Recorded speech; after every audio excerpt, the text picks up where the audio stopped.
Hello everybody, this is Vinton, aka BitB, and welcome out to another BitB stream. Thanks for coming out everybody, happy Sunday. I hope you guys are having a good time. I'm actually doing pretty good today.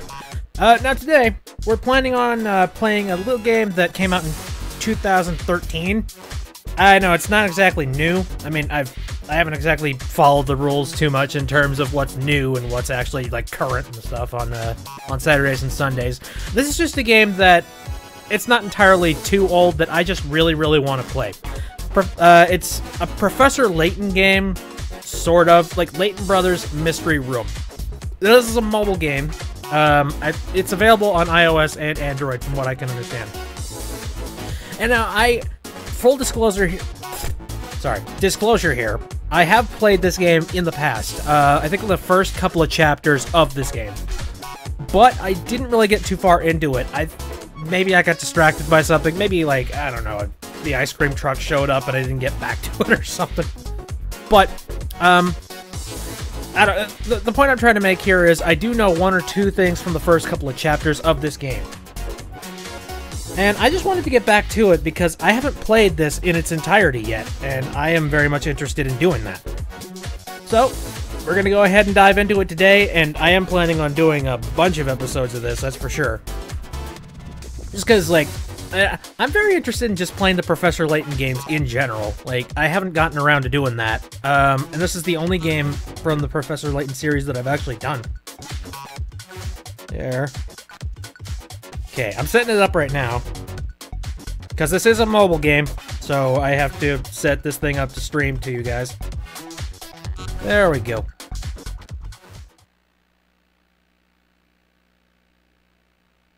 Alright. Let's get this nonsense started.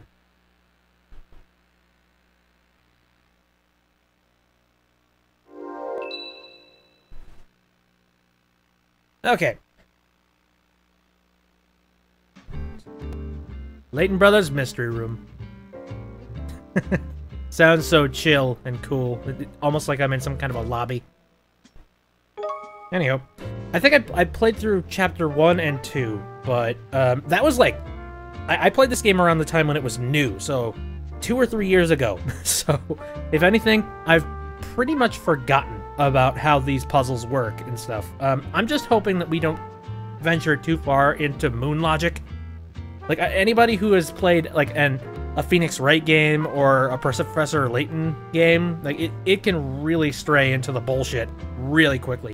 Now, first off, if you guys, I've tried to adjust the audio in such a way that it's decent enough so that it's capturing both my my voice and the audio from the game. If it's too quiet on one end or another, please let me know. Like, I'm always interested in hearing if the audience is getting a good amount of audio. Anyway, let's dive into play game. And I haven't made a save game in this one. Okay. Yes, start investigating. I forget if I've even, Sweet. Now, I have absolutely no memory of the first couple of cases, which is one of the reasons why I wanted to start playing this right now, because I'm almost completely fresh. Alright.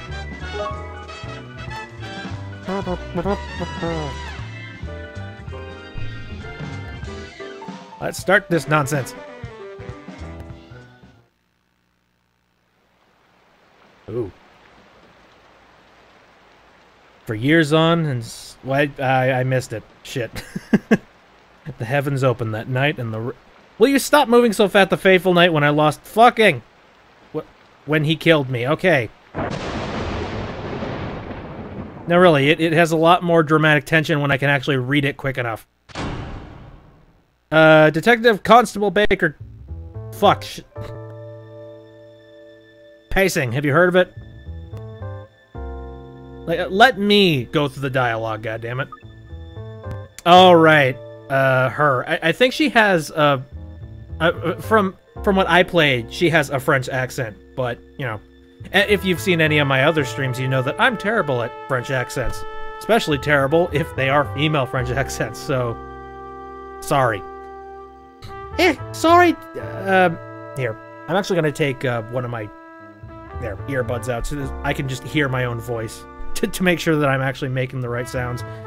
Sorry, Deputy Commissioner. I was miles away. It's such a nice day out, I couldn't help gazing out the window. All this sunshine must be good omen on my first day, don't you think? It makes no difference to anything. Maybe if you'd seen a lucky red bat. Anyway, look, don't forget you've been assigned to what can only be described as a back office. Yeah. I wouldn't be at all surprised if it's closed down tomorrow, quite frankly. Hi, but it's where other cases that no one else can solve get sent, isn't it? Where the real stinkers get cracked. Quite so, Detective Constable Baker. Don't let Deputy Commissioner Chan put you off. Don't let him, I don't know, show you your privilege. I'm sure you'll do well there. Thank you, Commissioner. You'll have to work very hard to prove yourself. Baker, considering your performance up to now. Oh. Now I know I did particularly bad in my exams, but that's just because I had bad Balti that night before. Wait, a bad Balti the night before? The heck's Balti? Don't worry, DC Baker. I've put you with a very special inspector. He won't let you put a foot wrong. I don't know why, but for some reason the text in this game is kind of awkward to voice. I have absolutely no idea why. And there's not an officer in the force who can match his powers of deduction. Ah, really? I'll be walking with someone that good, eh? Oh yes, he's exceptional. In fact, I doubt there's a mystery he couldn't solve if he put his mind to it. That's grand. I'll get cracking and then introduce myself straight away. I'm trying to think of what my I feel like I'm not doing quite a French accent. I'm trying to remember where's the medic from Team Fortress 2 from? He's not French. I know that. I think he's German or something. I feel like I'm giving her more of that accent. Are you sure about this, Commissioner? He's so unstable, you could be putting her in danger. We'll just have to have faith. For all his faults, I still believe in Professor Layton.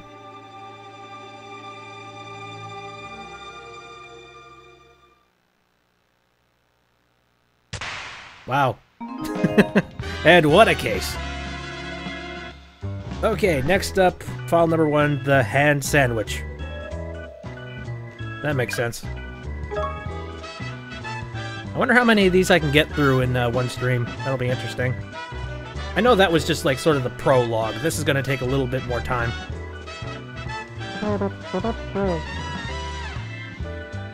Loading. There we go. I'm dead sorry I'm late. I'm the new... Oh, there is everyone. Well, seeing as I've got a place to myself, I might as well have a practice. Ahem. The true culprit of this crime is you! Of course it is. Now, he probably has a French accent too, but I never gave him one. An unlikely deduction, I must say. Oh, no, I'm... Who are you? Lucy Baker. Lucy Baker. I've just been assigned to this office. Ah, yes, I do seem to recall reading some memo about a new assistant the other day. That's me. Pleased to meet you. I don't think I caught your name. Oh, yes. Sorry, I haven't introduced myself yet, have I? I'm Professor Layton, Inspector Layton around here. But please don't feel obliged to stick to formalities when you address me. Oh, well then, seeing as you'll be showing me the ropes, why not, how about I call you Puff? I'm not entirely sure that's appropriate. Not to mention, you're just calling me Prof as a means to link this to the Professor Layton games, and that's not right. Certainly my father, who was an actual university professor, would not approve. Oh, so wait a minute, so is this guy the son of Professor Layton? I have absolutely no idea. Well, you did say there's no need to stick to formalities, didn't you? Prof it is, then. Just bear in mind that I haven't yet decided if this will be a permanent position for you or not. Shock! Eh? A rather interesting new case has just cropped up, as it happens. The perfect opportunity to prove yourself. Well, hooray then. And that's how I got started working with the prof. Oh, the first case were at a hotel in a popular seaside town. A young lass were killed on balcony on her room. Oh god. There were 3 suspects. Thought a lot of them were dead sus, to be honest. But the prof somehow seemed to know who'd done it from the start. He's very good. And that's the key to solving the whole thing. We're in that sandwich. Oh yeah, I'm starting to remember, yeah. That very odd case.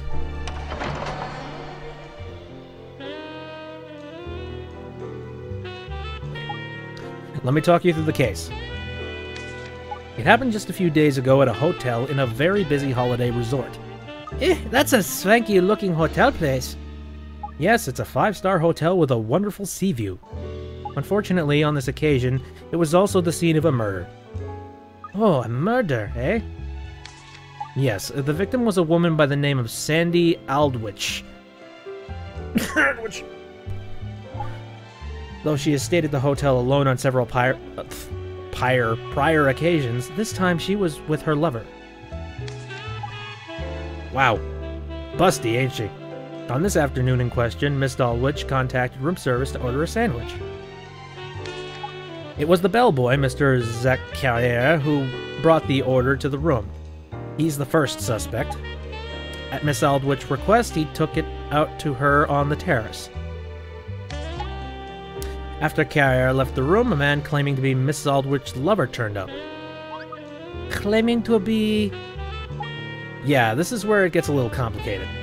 You see, the man who turned up at the hotel that day stubbornly refuses to identify himself. Sounds pretty guilty to me, if you ask me. Or it sounds pretty guilty if you ask me. He let himself in using a keycard that she'd sent him. So he never saw or spoke to the victim in the room, then? If you believe his statement, yes, that's what he was saying. I don't know. Withholding his identity, that's dead fishy. Yes, anyway, let me tell you the rest. This supposed lover of Aldwych put the "Please make up my room" sign on the door handle as he left. That brings us to the next suspect. A hotel cleaner who saw the sign and went in to clean the room. Her name is Vera Wipovsky. She started to clean the room as normal. At some point, she drew the closet curtains back and noticed that Aldwych was outside on the terrace.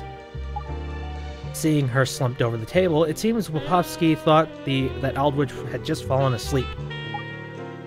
But sadly, that wasn't the case. She'd been strangled to death. And she lay there with one hand inside the sandwich she ordered. Because, why the fuck not? A hand sandwich? Oh god, now we've strayed straight into Team Fortress 2 territory. Sandwich! Yes, Aldwich's hand was sandwiched between the 2 slices of bread, along with the other fillings. Whatever could that mean? If you manage to work that out, you'll pass my test. Oh, well, I'll do my best. Good, right. Well, let's see what we have on our suspects so far. Okay, I'm all ears. As I've said, we're looking at 3 possible suspects. Firstly, the mystery man who claims to have been the victim's lover. He does admit to having been in the room at around the time of the murder. Okay, I'm going to read the suspect thing. Okay, man present at the hotel on the day of the murder. He says he is Aldwich's lover, but that remains to be proved. Rude but well presented. Okay. However, he claims he never saw or spoke to her. So, do you think she were somewhere else then? Either that, or she was on the terrace and he simply didn't notice.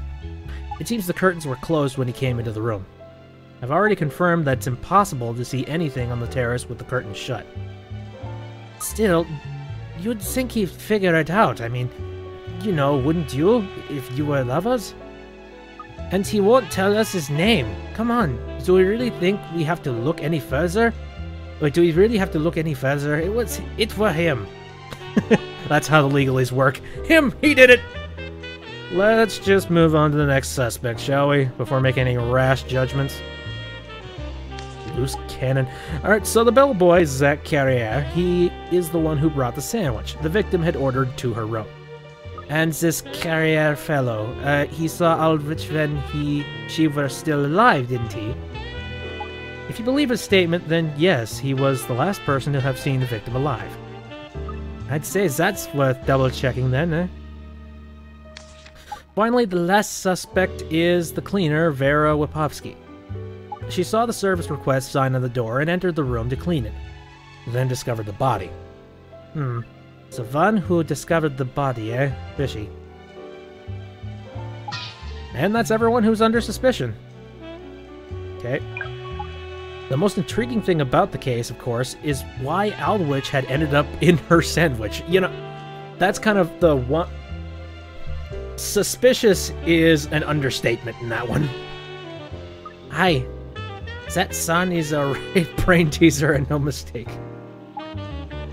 Obviously, it couldn't have just happened by chance. It clearly has some meaning. Why the fuck would you put someone's hand in a sandwich? I don't understand. Okay, I follow you. I'll be sure to have a look into the sandwich. So now you have all the information. Who do you think the culprit is? Just off the top of my head, you mean? Hadn't I better take a look at the crime scene and all this stuff first? The crime scene's available for your inspection just over there. Over there? How do you mean? Have a look, and here's where we get into, you know, the ridiculous physics of this video game.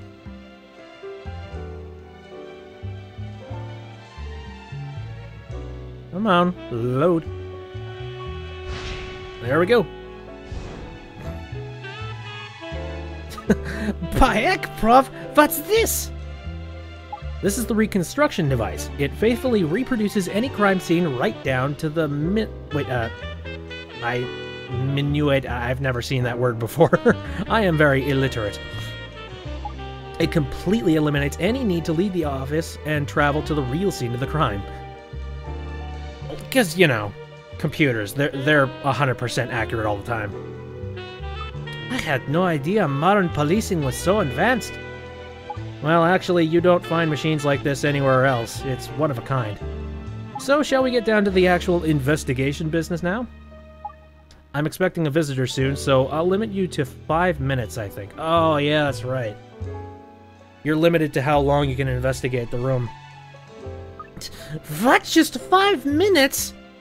Don't worry, Lucy. I'm well aware it's hard for you to determine the culprit based on your current knowledge of the case. Why don't you tell me what your gut instinct is, first of all? Who do you feel like the criminal is? Listening to your hunches is a vital part of the process. After that, we'll start making some deductions. Understood, Prof. Okay. Tap and slide left or right across the screen to rotate the view. Tap and slide with 2 fingers if you want to move the viewpoint around. Okay, you can zoom in on a particular point of interest by tapping inside the areas enclosed in the dotted lines. Like, this is one of the kind of cool things about this game. It really feels like sort of more of a streamlined murder case sort of thing. Like, Phoenix Wright games, like, which, by the way, I kind of want to play some more Phoenix Wright games sometime later on stream.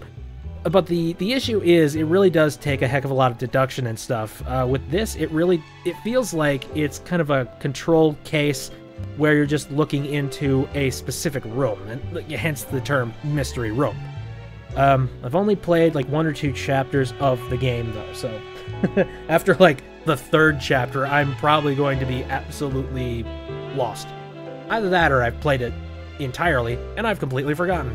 Either way, I'm still very confused as to why there is a lady with a sandwich, like, you know, pretty much hugging her hand.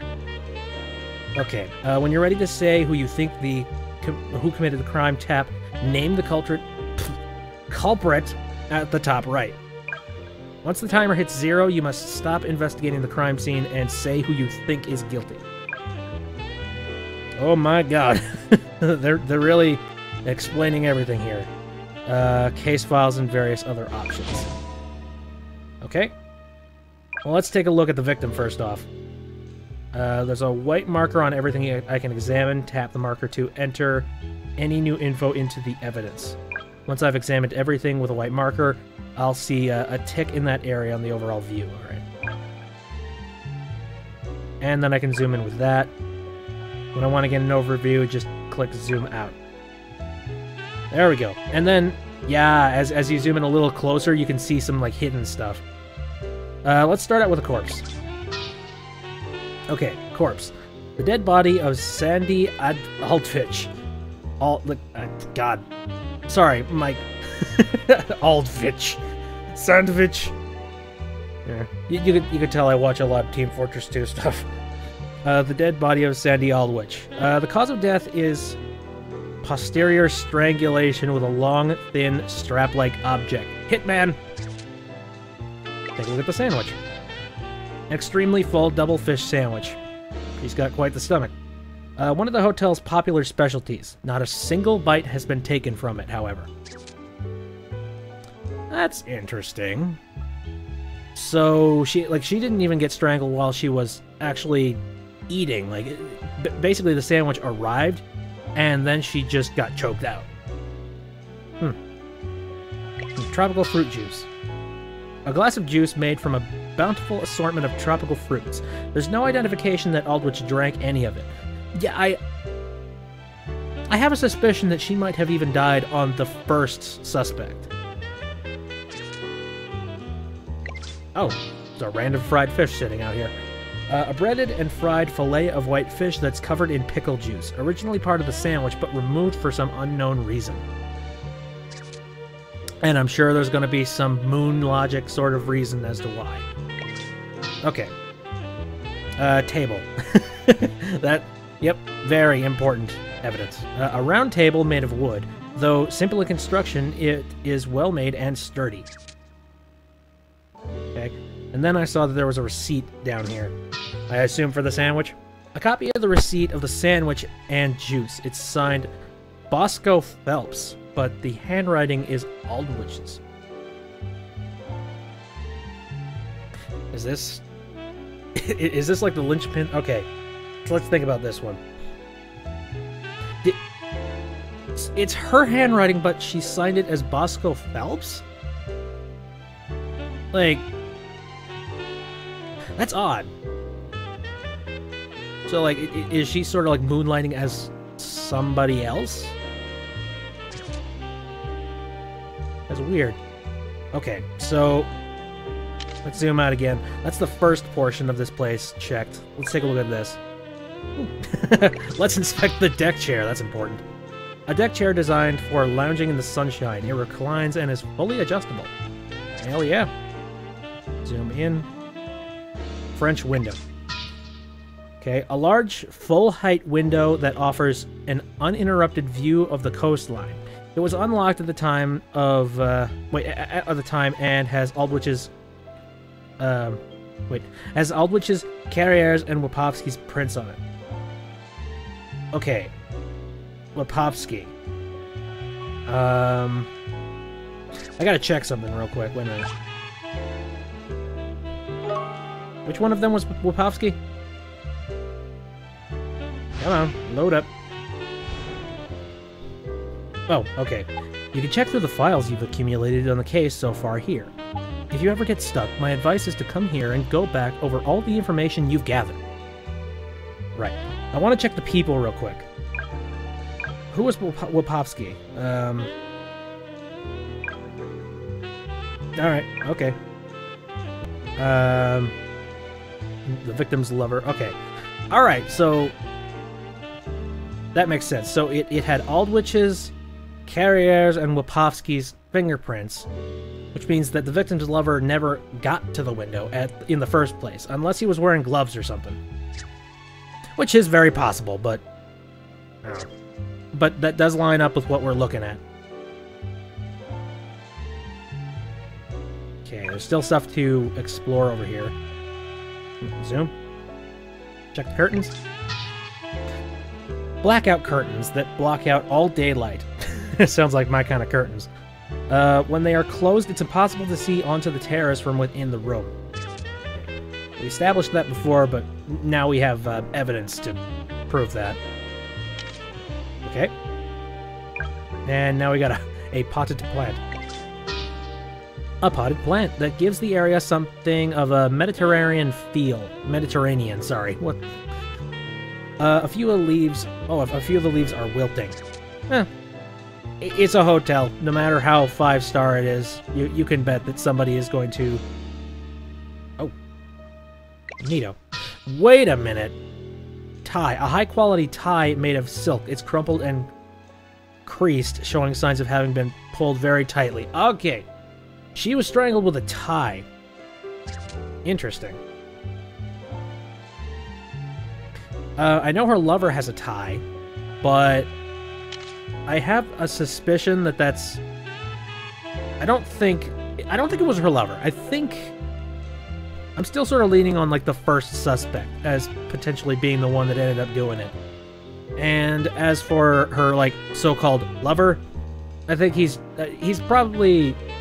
I guess I'd have to talk with him first, but it really does seem like he's a space cadet and probably didn't notice. Probably didn't go out to the terrace, like, where the hell is she? And then just left. Well, that's everything, really. Like, unless I didn't zoom into a particular part, but I think I've covered everything. Alright, let's try it.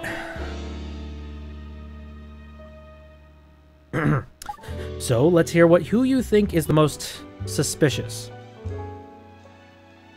Okay, so it's not the victim's lover. If I have to guess anybody, it would be Zach Carrier. Just because I suspect victim's lover didn't see her. Vera, like, you know, she's the only one that had fingerprints on the glass, but she freaked out and called. Also, this guy just kind of looks like a douche. just a tad. So I'm gonna go with this. I see, and what's your reasoning? Well, he was the last person to see Aldrich alive. And if it were him, it would make the statements on the other two add up nicely. Yes, that's true. Of course, you could say exactly the same about the other two suspects. Those facts alone aren't enough to prove anything. No, I suppose not. So you have a better idea then, Puff? Do you think you know who did it? Oh, yes, certainly. Okay. According to my deductions, I'm... 97.6%! 97.6% sure of the killer's identity. So, you only work out to the decimal place? I'm shocked. The fact is, this is an unusually simple case. I've been able to ascertain almost exactly what happened on the day of the incident. Nevertheless, there's a 2.4% window of uncertainty which cannot be ignored. Because of the helpful fellow that won't tell us his name, is it? Naturally, that's the one area of uncertainty, yes. So, it was the nameless Wanda after all, eh? There's even alarm bells ringing in my head ever since you said he were claiming to be the last boyfriend. Aye, this were a crime of passion! I don't know. Oh, Jesus. What? Who said anything about a crime of passion? Bam! Okay. It's him! The killer! Why? Why are you just immediately assuming? Killer? You better not be calling me a killer, lady. Sorry, Lucy, I neglected to tell you. I was interviewing the man earlier. Yeah, that would be nice to let her know. Oh, right. What's your problem with me, huh? He kind of looks like Mr. T. I'm gonna try and get... What's your problem with me, fool? What have I done wrong? Well, Mr. Oh, that's right. We don't know your name. Withholding information. That's what you've done wrong. You've done some... Wait, you've done somewhat you want to hide. you hadn't got the brains to see I'm doing this, I feel sorry for you. Now, let's all try to remain calm, shall we? This is all conjecture. No one's making any accusations. Like I said, some of this dialogue is difficult to frickin' read. Here. Caffeine. I have an addiction. Perhaps if you could explain why you feel the need to withhold your identity. Okay, sure. I refuse to tell you who I am, but I swear I've done absolutely nothing to break the law. I can't have my name printed in connection with this kind of thing. I've got my business to think about, fool. I see. So you run a business. I might do. And you're worried about possible bad publicity if you reveal your identity, is that it? You got it in one, officer. Look, I've told you everything I know about what happened that day, where I was, who I saw. Until my lawyer turns up, I'm not obliged to tell you anything more. I see. That's fine, we do understand. You're free to go, then. You're just going to let him waltz out of here? Yes. Why the hell not? We have another appointment now anyway. Yeah, what is that smell? It's that aftershave again. I don't know why you're making such a fuss about me. Haven't you got the guy who did it already? Actually, we have yet to make a firm decision on that. But I'm good to go, right? Just don't go too far, not until we got this mess sorted. I won't try to run if that's what you mean. Once my lawyer's on hand, I'll answer all your questions. He's so full of himself. I'm going to find Samat on you. You mark my words. Well, first we have another interview to conduct with someone else. I believe he's already waiting outside. See ya. Oh, this douchebag. Mr. Zach Carrier, isn't it? Oui, my name is that. May I ask what all this is aid of? As the last person to have seen the victim alive, we were hoping you'd be able to assist us with our inquiries. Inquiries? Yes, we're investigating the young woman's death, and we'd like you to fill in a few gaps for us. Oui, bon. If this is all you are asking, I am happy to try to help you. As it happens, I am a great fan of crime fiction. I have many things to say about this case, Inspector. Well, we look forward to hearing your opinion, Mr. Carrier. For example, something Vera, you know, the cleaner, told me. It is very strange. It is about the sandwich. Oh, aye, the hand sandwich, eh? There were a piece of fried fish just next to it that caught my eye. Very sus, if you ask me. Is that an abbreviation for suspicious? You're not hip. You have noticed? Bravo, fuck. You are a detective par excellence. Sorry to disturb your Agatha Christie convention, but I'd like to start by investigating the corpse. If we can establish how Mr. Aldwych died, we may learn something about the sandwich mystery in the process. Of course, this is elementary detective work. And well, you stop talking in French. I don't understand these abbreviations and shit. Grand idea, Puff. So, Lucy, let's get this investigation underway, hmm? Right you are. Right then. So are we going back to the crime scene, except with who was probably the murderer? Okay. What's all this, then? These are the issues we need to resolve in order to discover the truth behind the case. Pick whichever one you think you'd like to tackle, and we'll start investigating it. Right you are, Puff. Alright. Gotta take a look at the corpse. Okay, nope, we've done pretty much a good amount of investigating, so let's go take a look at the corpse. Okay. First examine the body, and we'll see if we can establish a cause of death. I'll get on it right away. I do like the music in this game, it's nice. If you want to tackle something different, instead just tap deductions at the bottom left of the screen. Oh yeah, wait. I seem to remember this. We're just gonna retread a whole bunch of shit. So we're gonna take a look at the corpse, since that's what we're supposed to be doing. Okay.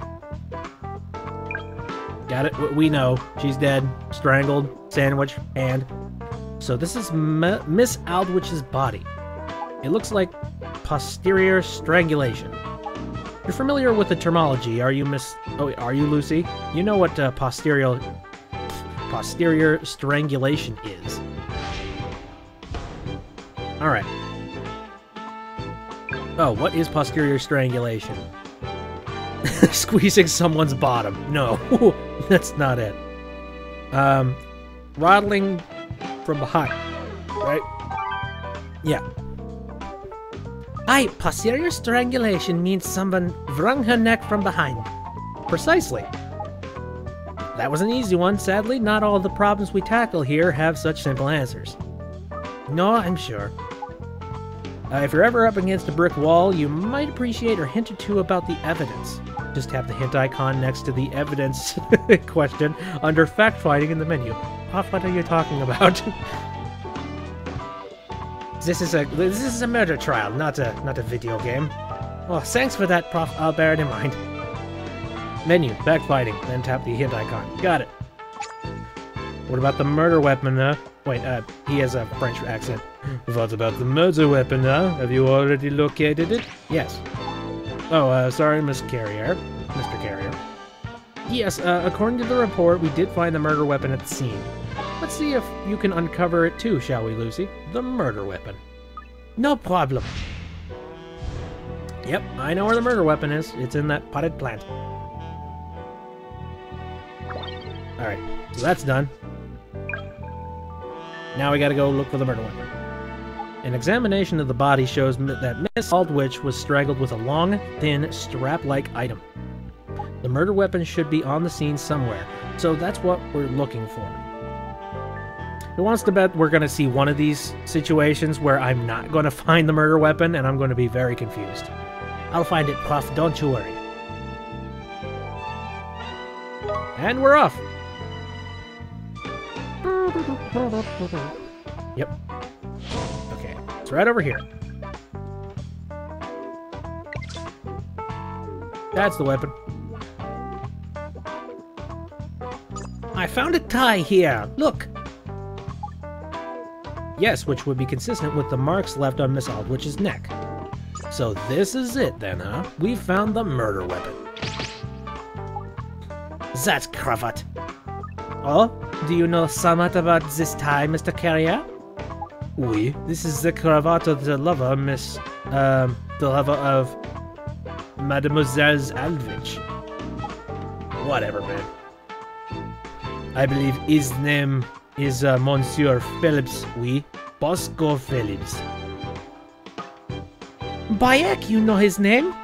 Oui, I was something of a confidant to Mademoiselle Aldwich at times. She told me he's violent and become too much for her again on this vacation. This hotel was a refuge. Give over! I apologize for not saying this before, but I am not comfortable to speak of the private matters of the clientele. You are so guilty. Now I wish I had not been so highly principled. I'm it's really messing me up. They're just taking out letters at the beginning of these sentences. I can add the you know. I mean, I'm terrible when it comes to French accents, but at least I can add the inflections. It's fine. Give me the freaking words. Highly principled, and perhaps a life could have been saved. We'd best call Phillips back in, eh, Prof, with this new info? Perhaps. Let me just mull it over for a while. First, we should tackle the case's biggest mystery. Oh, the hand sandwich, yes.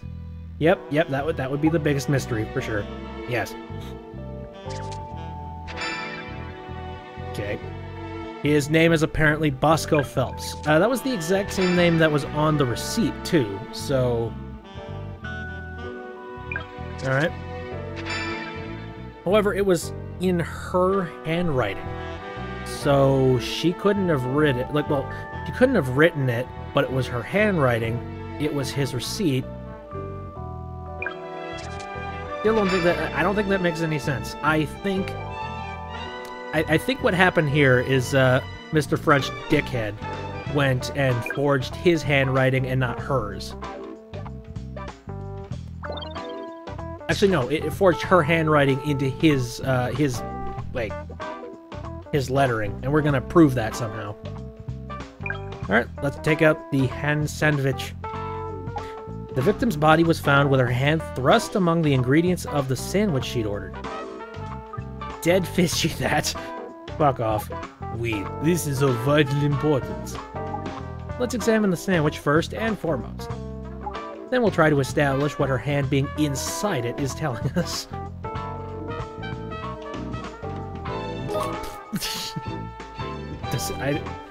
This is kind of one of those situations where, like, does it say anything? I don't think it does.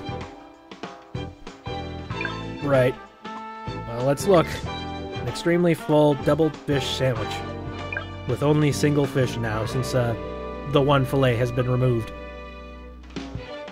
This is the sarnie in question. Oh, this is the sarnie in question. With the Mortimer's hand inside. An intriguing scene indeed. Perhaps it's some kind of dying message, no? As I said in my statement, Mademoiselle Alvich shared my passion for crime fiction. The idea of a murder victim leaving a dying message would not have been strange to her. You mean like some sort of clue to the killer's identity? Ooh, how exciting! A message. That's an interesting idea. I'll just adjust things so you can examine the sandwich in more detail. Excuse me a moment. Let me just mess around with the computer for a while. There, now you'll be able to look at it, a more thorough look at it. So, are you ready to examine the sandwich again? Let's go. Let's get stuck in. Alright. So there's something new over here. Let's go stare at a sandwich for a little while.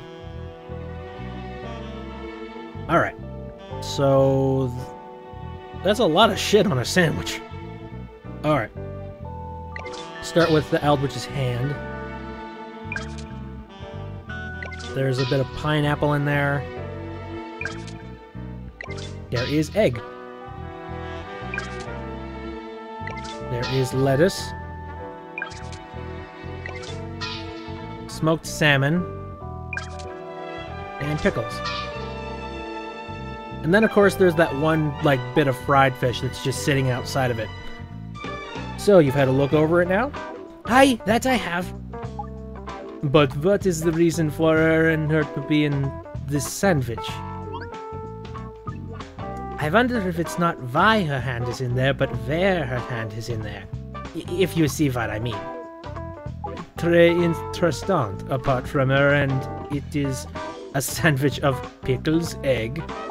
Yes, but let's take another tack. Can you think of what Miss Aldwich might have been trying to convey in this dying message of hers? Okay. What was Aldwich trying to convey? It can't be any of the other things. Like, I don't think so. It has to be like the killer's name, right? I don't know. Here's all the stuff. I mean, it might have been occupation. No. Maybe it has something to do with, like, the ordering in which that it was placed in. This is this is stupid as fuck. I'm just gonna say killer's name. If I'm wrong, so be it. Exactly, apparently. Okay. And why do you think that?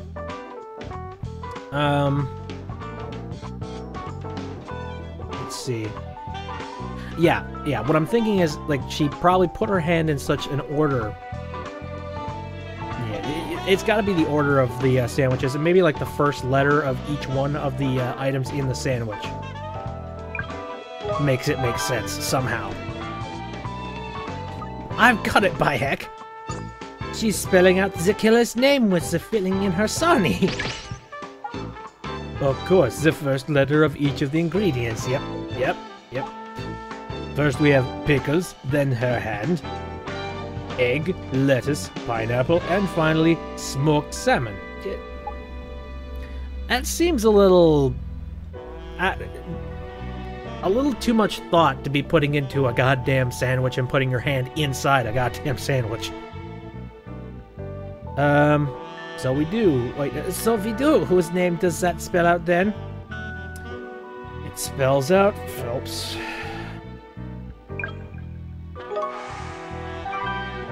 But it's not him. We know it's not him. I've never had to read a sarnie before, but this one spells out Phelps. See, if they're trying to tell us it for her boyfriend, Bosco Phelps, no question. Right.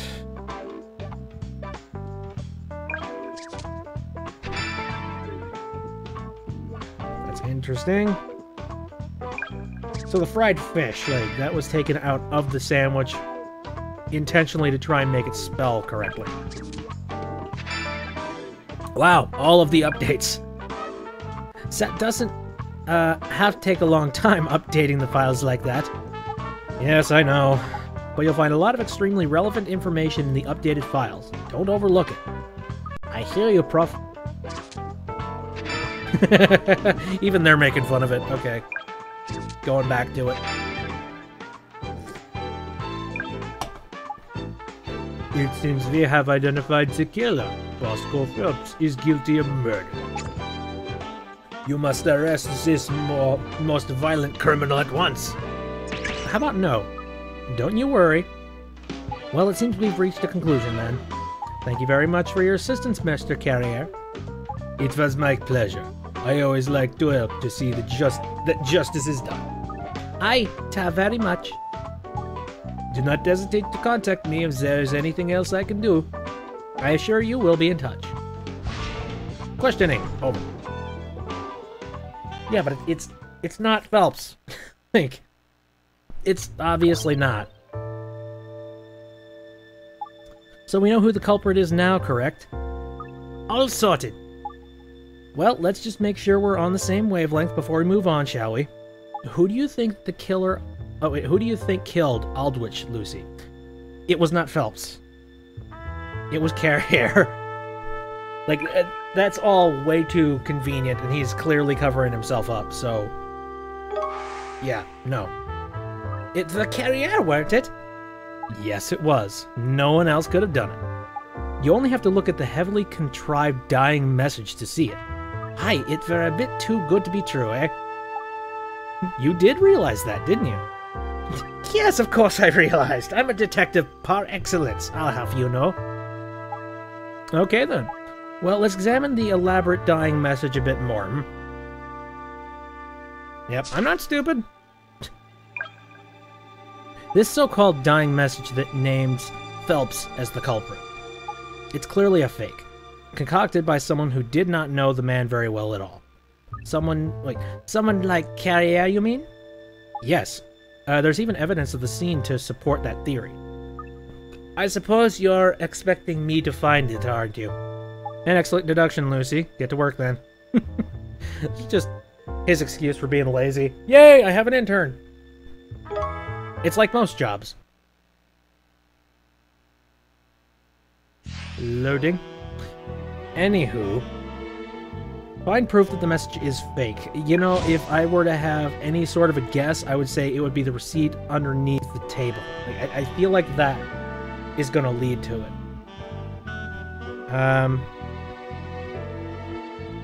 Let's see.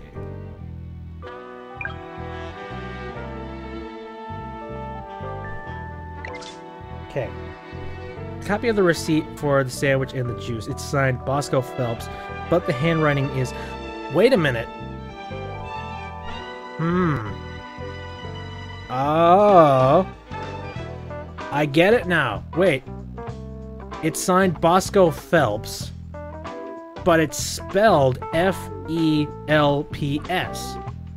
The sandwich has got, the pickle and the hand and all of that jazz. He doesn't know how to spell Phelps. I get it. I understand. This is it! Aye, the receipt's a dead giveaway. It clearly shows the dying message can't have been left by Aldrich. That's right, I'm glad you spotted it. Just so we're clear, what is it about the receipt that exposes the dying message as a fake? The spelling of the name. The receipt's been signed by Aldrich, but she forgot her fellow's name is written she forged her fellow's name and written Bosco Phelps. Oh, so was she trying to get like a free meal? Would not be surprised. But going to this signing message, the spelling's Phelps. So he got the spelling wrong. It's spelled with an F, not a PH. So there's no reason why a hand should have shown up in a sandwich at all. Precisely. And since the receipt was signed by Aldrich, the man's lover, we can be confident that it's the correct spelling. Which proves that the dying message in sandwich weren't Aldrich's work at all. That's right. In the interest of being thorough, could you verify the correct spelling with the man himself? I'm sure if you explain why it's so important, he'll cooperate with you. Aye, leave it to me, Puff. Which means we gotta get him back in. We gotta get Mr. T. All done. Viva right. His name's Bosco Phelps with an F. Okay, so we didn't have to bring him in. Once I told him what were going on, he was actually very helpful. Well, now we know. And now we have pinpointed a fucking liar. There we go. Update everything with the proper name. Good. So our deductions were correct. It's in the bag then, eh? It was Zach Carrier, no question. Almost no question. But we've yet to find some truly decisive evidence. What we need to focus on now is finding evidence that he was the one who actually killed her. Right. I wonder what that's gonna end up being. Carrier's mistake. That should be interesting. Evidence that Carrier committed the crime. I don't know where to start, really. Well, the sandwich is the most glaring contender. Right. That were to create somewhat that looked like a dying message, weren't it? If you wanted to incriminate Phelps, there's a somewhat more obvious message, wouldn't you say? Oh, now I'm starting to see what you're driving at. Good. The evidence is all right there. Evidence that shows why he had to put Aldrich's hand in the sandwich. No, sorry, Prof, you've lost me again. Okay, well, you've had a look around the crime scene, so let's turn our attention to the statements. Is there a particular statement that makes you stop and think? Okay, find the statement related to why the victim's hand was sandwiched. Let's see.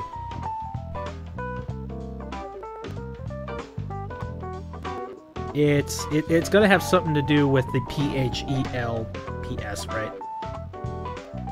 Let me see if I can find it here. If he directly says Phelps at any point in time. Aldrich had called room service. She wanted to eat on the terrace, so I took her food after the table there and then immediately left the room. While I was delivering her order, Mademoiselle Aldrich and I spoke. She shared my passion for crime fiction, whatever. Nothing over there. Okay, maybe something over here.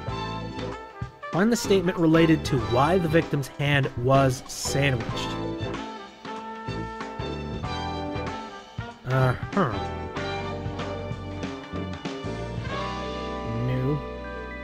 I went into the room, but I had no idea Sandy was on the terrace. How could I? The curtains were drawn shut. Actually, when I entered the room, there was a strong smell of scent. It was Sandy's perfume. It was the aftershave Oh, wait, it wasn't Sandy's perfume. It was the aftershave that the bellboy I passed in the corridor wears. I left the room and hung the "Please make up my room" sign on the handle as I went. It was an absolute pigsty in there. I'm not sure which one of these statements it would be. Anybody have any idea? Like,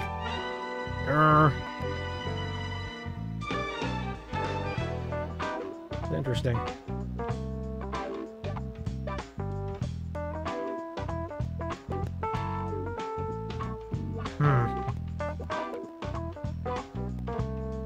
Okay, if I had any sort of a guess, I would say it might be this.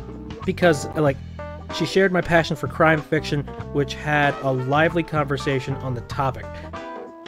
Maybe it has something to do with the fact that he is very eccentric in his crime stuff. And perhaps that would sort of point him to forge... he would try to forge some kind of a story that is absolute moonspeak when it comes to stories. That's all I can think. Let's try. Ah, fuck. Alright. Sorry. Aldrich likes detective novels? Does that explain why she'd come up with a wacky idea, like a dying message in the sun, wouldn't it? That was my idea, but I guess that's wrong. If the statement's true, it would be really rather significant. But if it's Carrier's statement, and he's the culprit. That's no lie. So are you saying that statement's made up to make the whole dying message thing seem less weird? I think that's a reasonable assumption. Which means I'm on the wrong track here, doesn't it? Have a look through the other statements. If you're struggling, why don't you examine the victim's hand again? Perhaps it'll give you a clue. Interesting. Alright. Find the statement related to why the victim's hand was sandwiched. Again, the thing that kind of sticks out like a sore thumb is that Phelps's name... He thought Phelps's name was PH. It's F, though.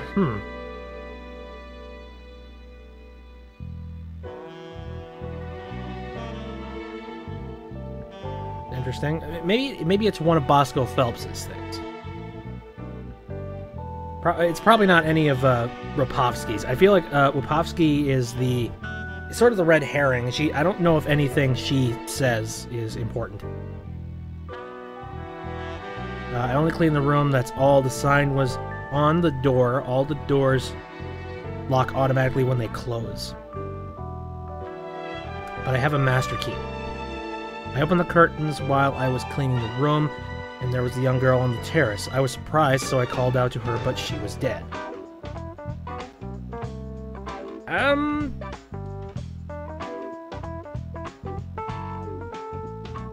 Okay, it has to be tied in with the sandwich. Again, let's...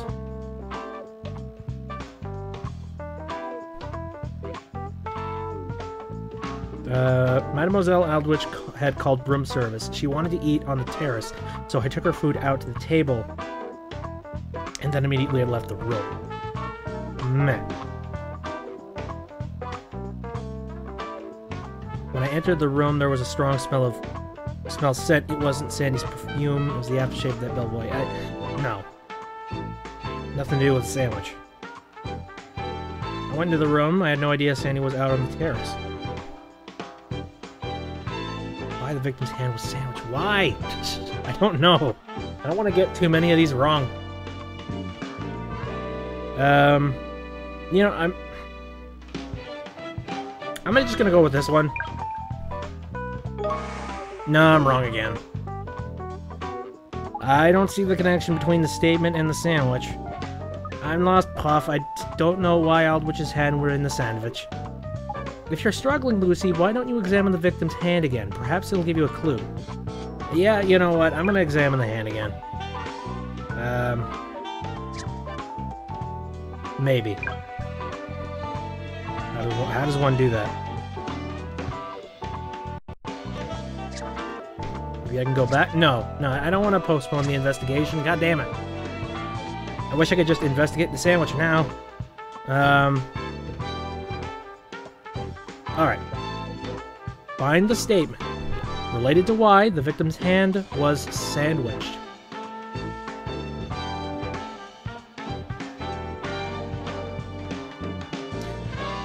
You know what? I feel like it would have to be this. Yes, I went into the room, but I had no idea Sandy was on the terrace. How could I? The curtains were drawn shut. That's implying that he did go into the room.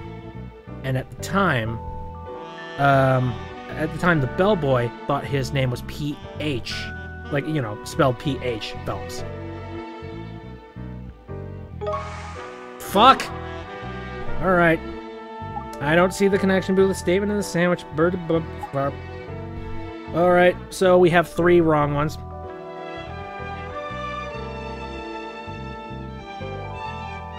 Find the statement related to why the victim's hand was sandwiched.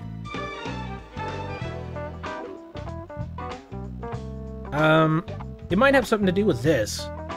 Because the only other person that would be incriminated in this would be, you know, the bellboy. Or, you know, the room service guy. So, if there's evidence in question, anything relating to him, he's just going to immediately get questioned and arrested. So he's just trying to avert this whole shit. Alright, okay, finally. Well, all this talk about perfume and aftershave, and that in the statement seemed a bit odd to me. Oh, don't. Animu!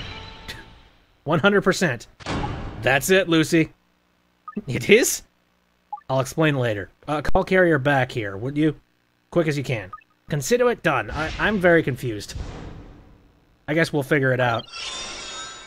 Again, we've made it to Moon Logic territory. We now have enough evidence to prove the Carriers committed the murder. This time we'll crack it. Let's do it. Let's take this fucker down. Loading.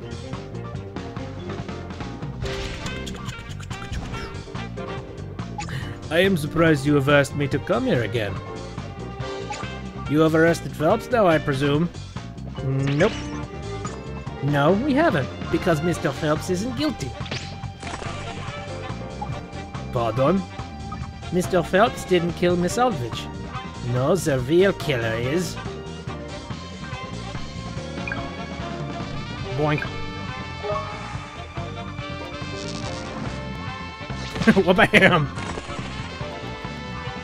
The real killer is you, Mr. Zack Carrier. Mon Dieu! I cannot believe what I'm hearing. You have already established that Phelps is a killer, non? Oh, that's yesterday's news. You're the new kid on the block today, and it's going to stick. Are you out of your mind? The cravat of a lover, the sighing message, everything points to Phelps. Aye, everything points to Mr. Phelps because that's how you set it up.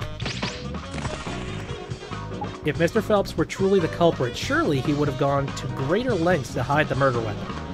And there's evidence that proves unequivocally that the author of the dying message was not Miss Aldrich. Buff, impossible! If you have the evidence, show it to me. I do not believe you. Alright, the evidence... What proves that it wasn't Aldrich who created the dying message? The evidence is the sandwich, right? Because it's ordered in the wrong way. Wait, which proves that it wasn't Aldrich who created the dying message? It's the receipt because it's spelled different. See, here's where a huge portion of problems comes in when it comes to these games. You don't entirely know what comes first in what order.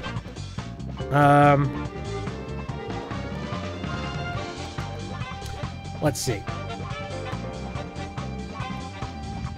You know what? I'm gonna give it the receipt. Just to see if maybe this will do it. Yep. This receipt is the proof.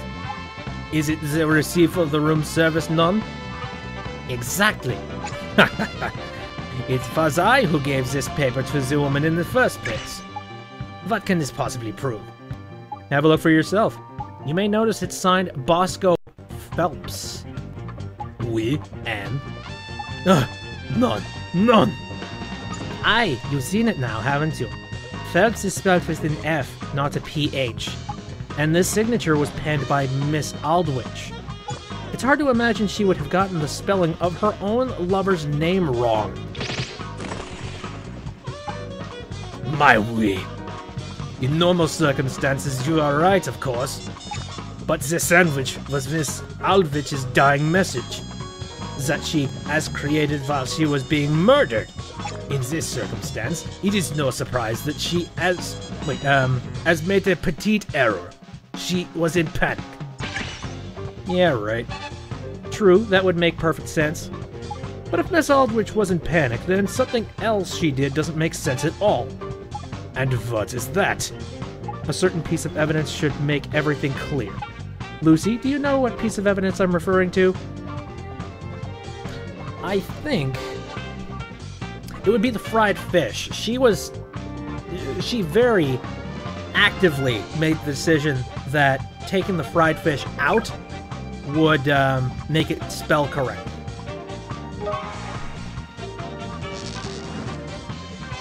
Take that! It's this piece of fried fish with pickle juice on it. That means it were in sandwich originally, either just above or just below the pickles. I'm sure I don't need to point out what the first letter of fried or fish is, do I, Mr. Carrier? No. Anyone who knew the proper spelling of Phelps wouldn't have taken out the fish finger and stuck it in hand. No, they'd just have taken out the pickles, leaving Phelps. Oh, and look, no hands. Sot. The idea that someone could think to remove some fried fish and put their own hand into a sandwich while being strangled to death is a little too hard to believe. No, the person who created this had plenty of time, but sadly didn't know the spelling of Phelps. Someone rather like you. No. Oui, perhaps it was not Mademoiselle Aldwych who left the dying message, but you have nothing to prove. It was me who killed her. Nothing. We have proof. You see, we have to ask ourselves why the culprit placed the victim's hand in the sandwich at all. Mon Dieu, you have just told me. To create the misspelled dying message, non? No, that's not it. There was another motive for making sure the victim's hand was in the sandwich, Lucy. What's the real reason the victim's hand was put into the sandwich?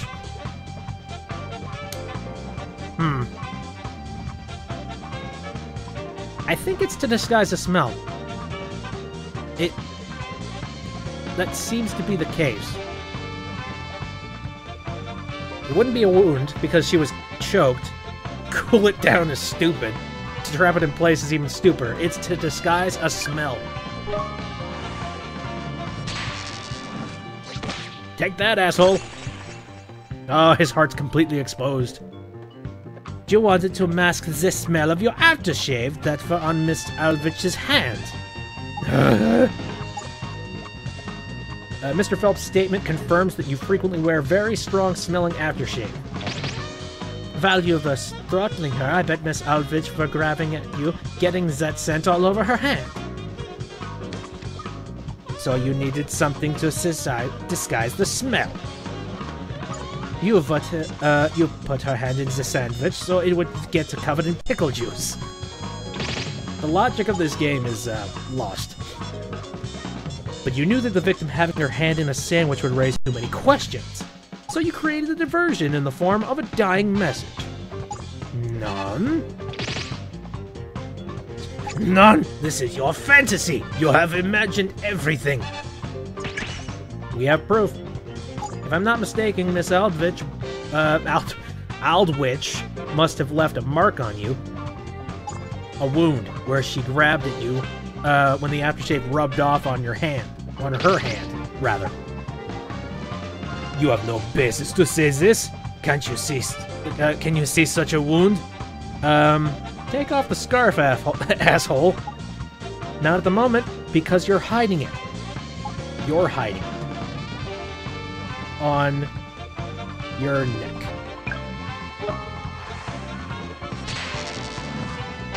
Oh boy. Animu! Well, you're fucked. It's on your neck! That's the normal place where folk apply aftershave. There on your wrists. And I noticed something about you the very first time I set eyes on you. That unusual way in which you wear your neckerchief. Granted, it's just a theory, but I'd be willing to bet you're wearing it like that to cover up a wound. No, no, no! This wound is... So you admit it, there's a wound there. We'll be able to compare the shape of the wound with Miss Aldwich's fingers to ascertain the truth. Unless you'd rather spare yourself the embarrassment and admit to it now. None. It was all her. She is to blame. She was... Just how much money did she think I had? Oh, you were paying her money, were you? Our job is done, Lucy. The case is closed. The lawyers can take over from here. Good luck to them. Mystery solved! Yep. That was kind of the easy one, though. The next couple ones, they're gonna get weirder. I guarantee you. Okay. We cracked it! Yes, thanks for all the effort you put in, Lucy. You know, it went out. It's a rather exciting place to work, wouldn't you agree? A bit too exciting. I was wondering, Lucy, if you'd like to stay on and be my assistant on a more permanent basis. What? You mean I passed your little test? There's one condition. You have to be willing to learn. You have to be willing to learn. I have a lot to teach you. Always, thank you. Always happy to learn. Yeah, sorry, the wording in this is fucking odd. Always happy to learn me. Thanks very much, Prof. In that case, for the second time, welcome to London's New Scotland Yard Serious Crime Division Classified Investigation Agency Headquarters. That's a mouthful. Why, heck, that's a bit of a mouth. Yeah, I couldn't agree more. It's a highly inefficient name. That's why I prefer to call it the Mystery Room. That sounds dead good, that does. I work in the Mystery Room. Hi, I'm out of I'm ready to go now. Chuck all your crimes at me and I'll bat them down one by one. That's just the sort of attitude you need, Lucy. Keep that up and you'll do very well. Your sharp instinct reminds me of my brother. I have high hopes for you. What, a brother, you say? Yes, I'll introduce you one day. Layton. My God, Layton.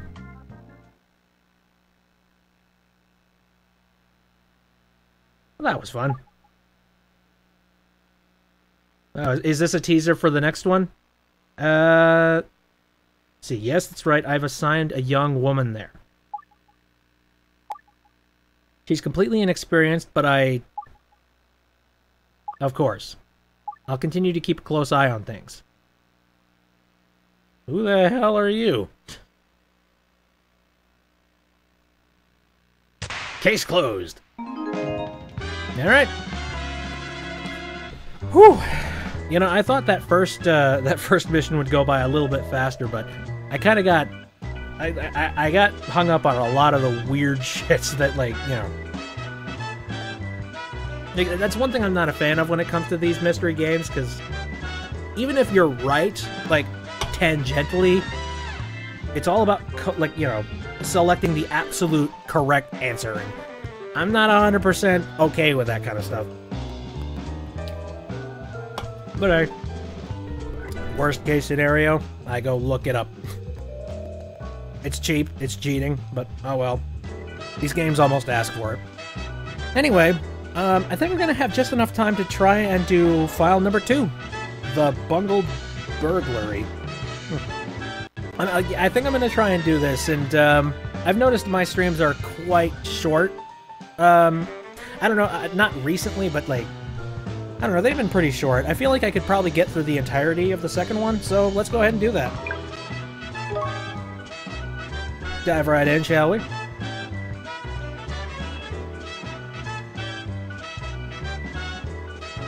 And by the way, again, how's the audio? I have absolutely no idea. And I've kind of been moving back and forth from, like, directly into the microphone to, like, to the side. Oh, God. Cancer! Achoo! Al, friendy. Not here. Can I help you, miss?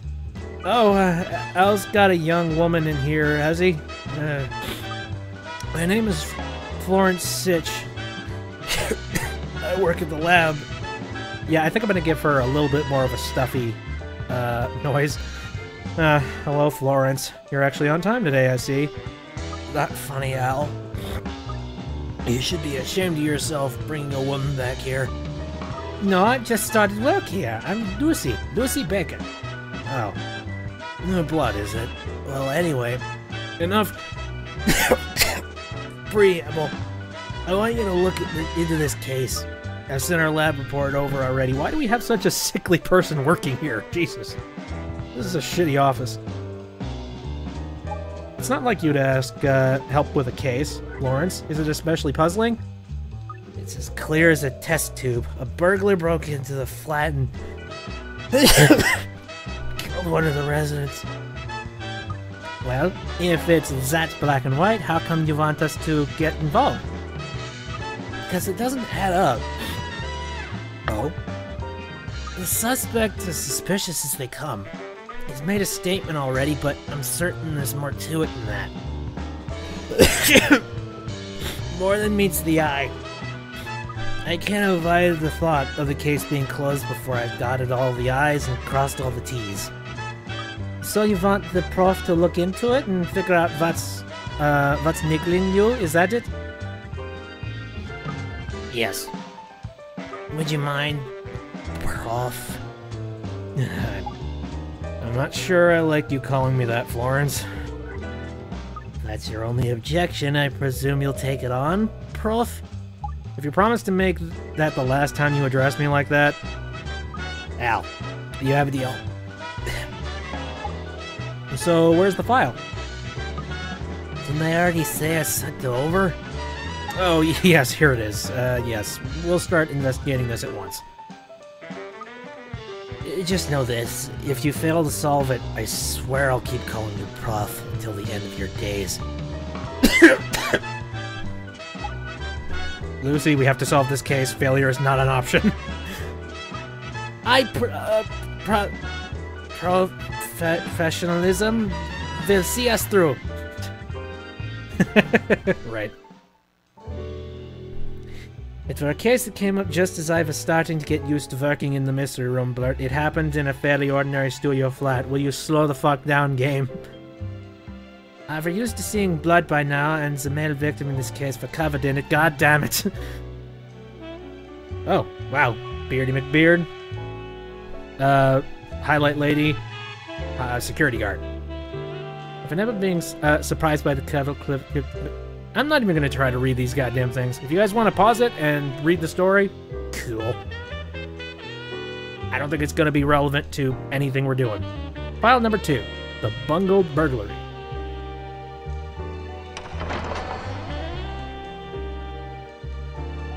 Saving. Alright. Right, let me tell you what we know.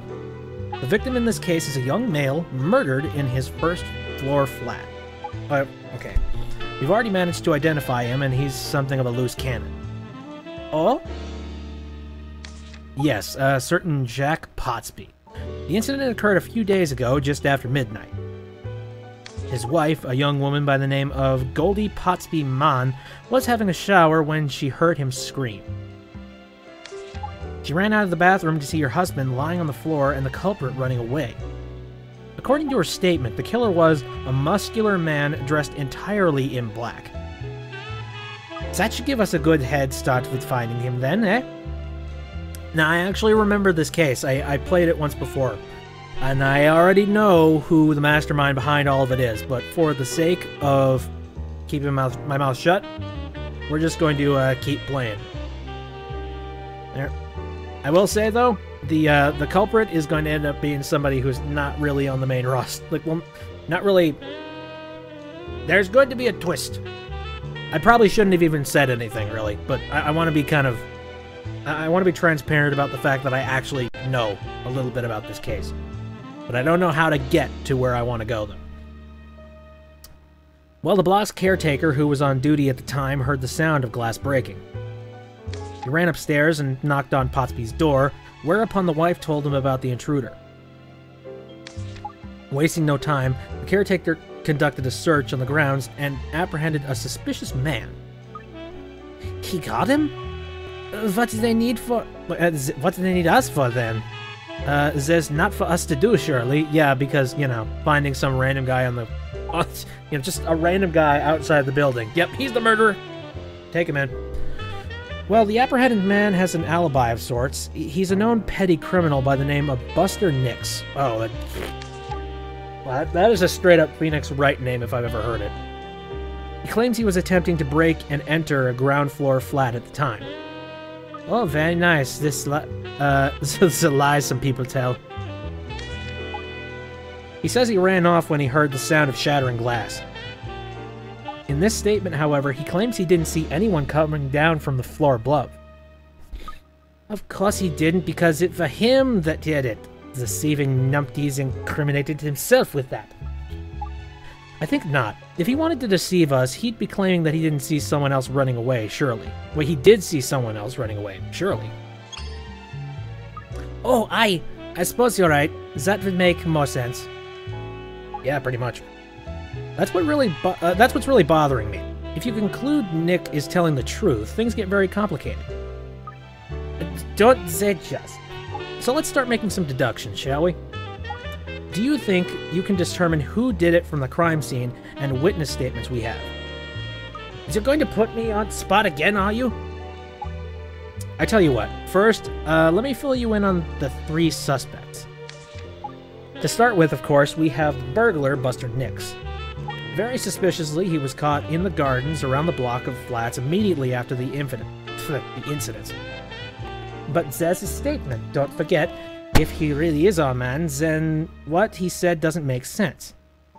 No, quite. We must be careful not to jump to any conclusions.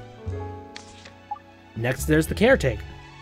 His actions from when the incident occurred to when he caught Nick seem to be nothing but laudable. He could always have engineered it that way, couldn't he, though?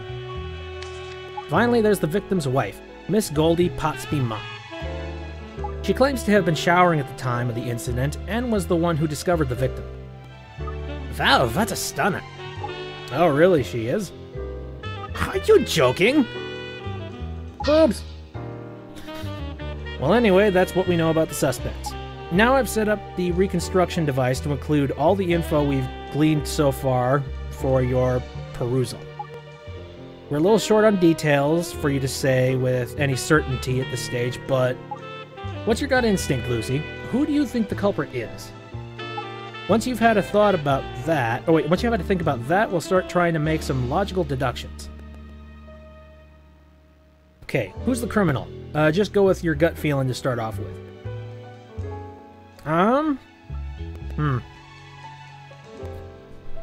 Who's the criminal? Who should we incriminate? Because there's nobody in this list of people that seems to actually be actively the criminal. We should probably investigate the crime scene. There'll be nothing we can say about anything if we don't hurry up and investigate the crime scene. Eager to get started? Good. I'll turn on the reconstruction device then. Let's start snooping. And for those of you who are just joining in on the stream, the reconstruction machine, aka the magical, let's just reset up the entire murder scene, like the entire murder scenario, in a magical little... I don't know what you would call it. Okay, this is the flat where the incident took place. Have a look around. I'll only give you 5 minutes, though. No problem. Alright. There's a lot more than the last one. There was only, like, 3 locations, so... This might take some time. Alright. Let's see. Take a look at the clock. Nope. An antique-style grandfather clock with a large pendulum. There's the door. A door leading out the flat. Fingerprints belonging to the victim, his wife, and the warden were identified on the handle. The key was kept inside the flat. Okay, and that's everything. Okay, we'll zoom out of there. Oh, here's the body. window. A French window that opens out onto the balcony. Broken glass from it scattered onto the floor inside. It was unlocked. And wait. A French window that opens out onto the balcony. Broken glass from it and scattered on the floor. It was unlocked? And the fingerprints have been wiped off. Oh. So did somebody, like, escape through the window after realizing... that they were, you know, in tough shit? Okay, well, here's the corpse. A very stock, modelly-looking corpse, I'll say. The victim's dead body. He was fatally stabbed in the back. No other signs of external injury are evident. There's some broken glass. Shards of glass that exploded all over the flat when the window was smashed. Considerable force must have been used, throwing pieces on top of the body. Alright. Zoom on out. Take a look at the table. What's he been reading lately? Chairs. Small, cheap chairs made of laminated wood. Despite the low-cost materials, they are very well constructed. Okay, I only need to inspect one of them, and it's like, okay, you've inspected both of them, whatever. We're not gonna make you... Wouldn't it be funny if you had to examine the second one? It's just like, you examined the first one, what the fuck? Okay, here's the table. A wooden table with several empty beer cans on it. Oh, so he's a boozer, probably? They appear to have been drunk by Potsby. Yeah, probably dulled his senses. Trying to keep yourself from being murdered. It's difficult when you are drunk as fuck. Okay, here's a bed. A large bed on which a pair of pillows are in place. Yeah, that's usually how beds are set up. It appears that the couple slept together here. Scroll. They have a TV. Oh, that's a shitty TV. An analog television set placed on a small wooden cupboard. At the time of the incident, a drama starring popular actor Roscoe Strapping was airing. Neato. Okay, so that's those. Oh! Ooh. The outside. Okay. Balcony. An uninviting concrete balcony. The flat in question is on the first floor above ground level, but a determined intruder could gain entry to the premise this way. Alright, especially if your windows are unlocked, but I feel like those were probably unlocked after this shit took place. Ooh! A blood-stained towel. A towel stained with the victim's blood. It belonged to Potsby and his wife, and is normally kept inside the flat. Interesting, okay. Okay, here's the kitchen. Sweet fridge! A medium-sized domestic refrigerator. Very little in the way of food is inside. It is stocked largely with cans of beer. So do these guys like just order out a whole lot? My kind of people. Okay. Here's an entire thing for a kitchen. A simple, narrow galley kitchen that looks highly impractical. It doesn't appear to have had much use. Yep, ordering out. Kitchen knives. A set of 3 knives stowed in a cupboard under the kitchen sink. Okay. Cooking pot. A very large kitchen pot in which it appears pasta was boiling at the time of the incident. Wow, okay, so they were trying to cook something. Although, pasta, not exactly the breakfast of champions here. Swing bins. A rubbish and a recycling bin standing side by side with lids to prevent unpleasant odors. I have odors. They are mainly empty and contain nothing of relevance. That's good. I don't have to go through his garbage. I'm okay with that. Okay. And, oh, now we got the bathroom. Take a look at the bathtub. A bath with attached shower. There are indications of recent use, but forensic investigation has revealed no traces of the victim's blood inside. Well, I should hope not. That would be weird. Bloody murder shower. Alright. Go back. Got here. Wash basin. A snug little sink next to which is a cup with a pair of toothbrushes inside. bathe together, shower together. We tried to get murdered together. That didn't work out. Here's a toilet. A regular toilet, apparently not regularly cleaned. It is extremely dirty. Again, this is basically me. Scrap of card. A thick, creased scrap of card. It looks like it was intended for the bin, but it fell out. It's slightly damp. Ew. Bin.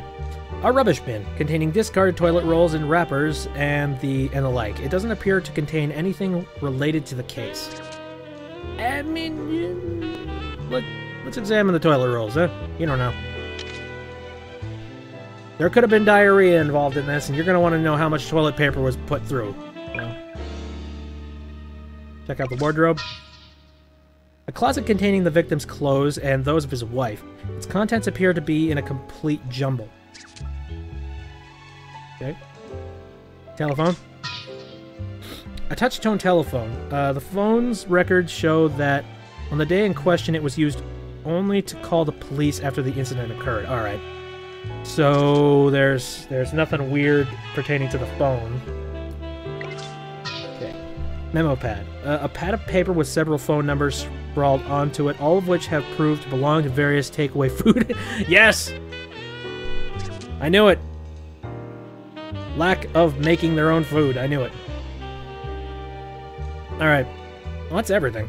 Like, we didn't really see a whole lot of stuff in this.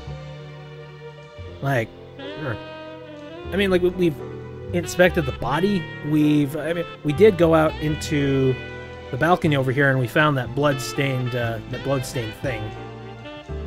So that might be the linchpin in all this. Let's go. Who do you think did it? Okay. At this point, the evidence really doesn't say any... what?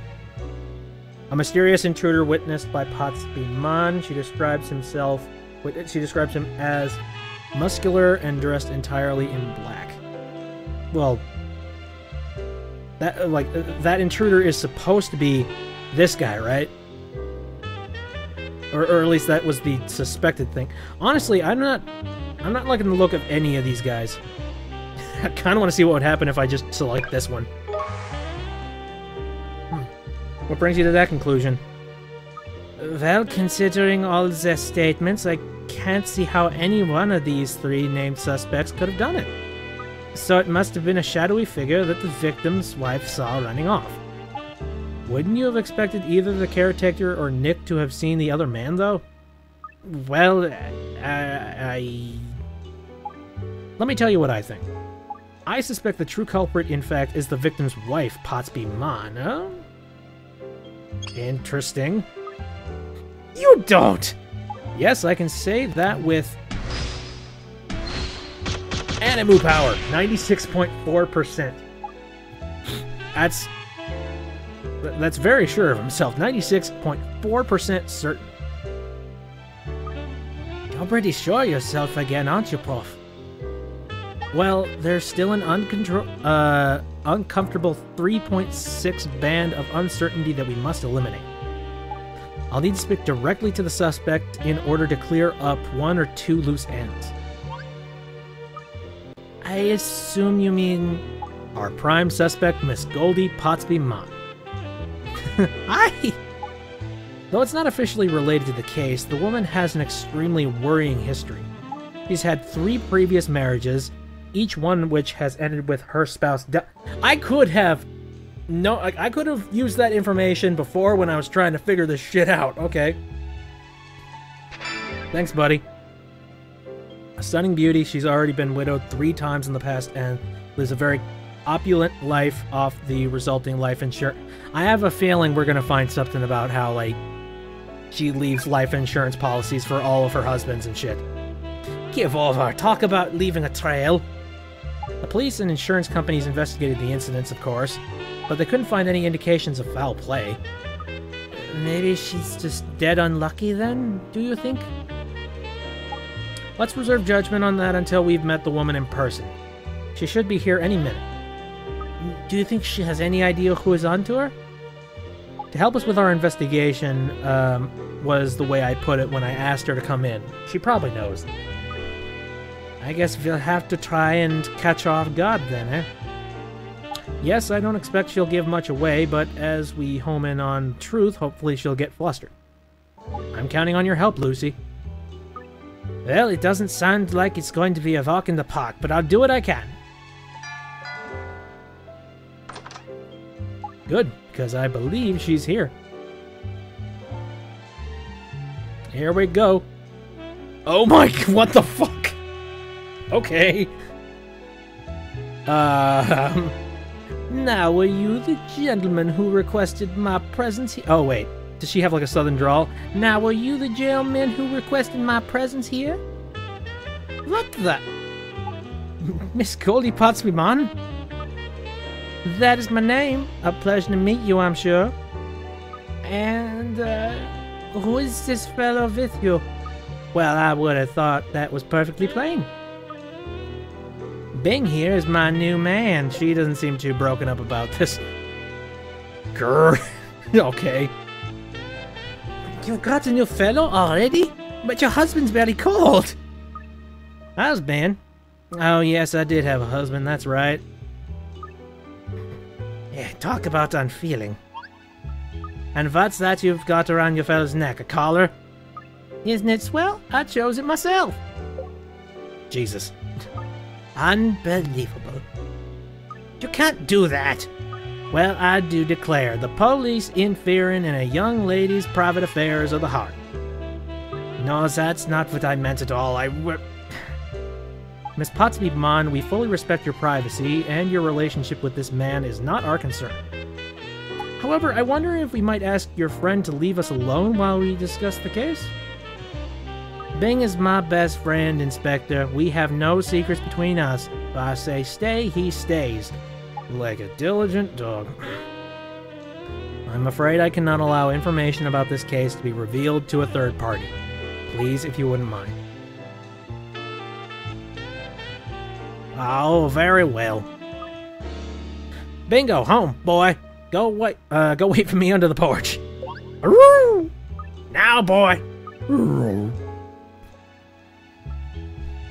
I'm trying to remember. He kind of looks like who's the guy who was the samurai in Phoenix, right? He kind of looks like the actor who portrayed him. Thank you. Now allow me to introduce myself, if a little late. I'm Inspector Layton. And I'm Lucy Baker, the prof's assistant. And what is that you want with little old me? I have already given you nice gentlemen my statement. Why, everyone knows it was that no-good outlaw who committed this heinous crime. Indeed, as likely as that may seem, there are a number of issues we still need to clear up. Oh, really, Inspector? Yes, well, 2 issues to be precise. Firstly, the exact circumstances of the victim's death. We need to establish whether or not he really was killed by an intruder. I have already told you I saw the intruder with my own eyes. Secondly... Oh, wait, who said that? Secondly, there's the intruder's point of entry. Exactly how did the culprit enter the flat? Why, through the window, of course. You need only look at the scene to know it. Have you even read my statement, Inspector? Naturally, I have read all the witnesses' statements. It's our job to iron out all these little details one by one, you see. I hope you won't mind helping us. It would be my pleasure if it helps to bring that murdering outlaw to justice. Good. So, Lucy, shall we begin our investigation? Hi, let's get stuck in, Puff. Alright. Deductions. Let's go with... Oh, okay. So, these are the issues we still need to clear up about the case, are they? Yes, if we can solve these little riddles, it will lead us to the truth about what happened. What? They're both as plain as day. Perhaps, but we need to confirm they're as clear-cut as it seems. Lucy, where do you want to start? Let's see now. let's go with the nature of the attack, because I like working left or right. We can't make any useful deductions until we establish exactly how the victim was killed. We should start by examining the body. Right you are. Alright then. I mean, I like to... I mean, looking at it, it kind of... Oh my god, please tell me I don't have to look at all of these again. So, let's explore the scene of the crime. If anything jogs your memory, Miss Pottsby-Mon, do tell us. I'm sure I don't see the point... Wait, I'm sure I don't see all the point... See the point of all this carry-on when I have already told you who the... Fuck. I'm afraid this is just the procedure we always follow, so if you wouldn't mind playing along... Alright, Lucy, let's get started. Aye, let's see if we can find some of the killer left behind by mistake. Are you sure this'll spring... this little spring chicken is up to the task, Inspector? She seems mighty inexperienced. Whatever would a poor, defenseless young widow like me do if she was falsely accused by a rookie? Oh, please. There's no need for concern. I shall be keeping a close eye to make sure everything is done in the proper way. Right. Oh, it's telling me to inspect the body. Who am I to refuse that? Yeah. There's the victim's dead body. I mean, it kind of looks like somebody broke the window and somehow it killed him. Right. I think you've established the cause of death now, haven't you? Aye, he was fatally stabbed. Yet, Nix wasn't found carrying a likely murder weapon, so it must have been disposed of somewhere, here in this room, in the room. Well, I do declare, the murdering thief just cast aside his deadly weapon right here in my home? And am I to understand that you have no idea what the murder weapon even is? Do you quite know what you are doing, Inspector? Please be patient. Lucy, we need to locate the murder weapon. I'll track it down, Prof. Don't you worry. I do believe you two need a helping hand. The thief fled over the balcony. Maybe look there.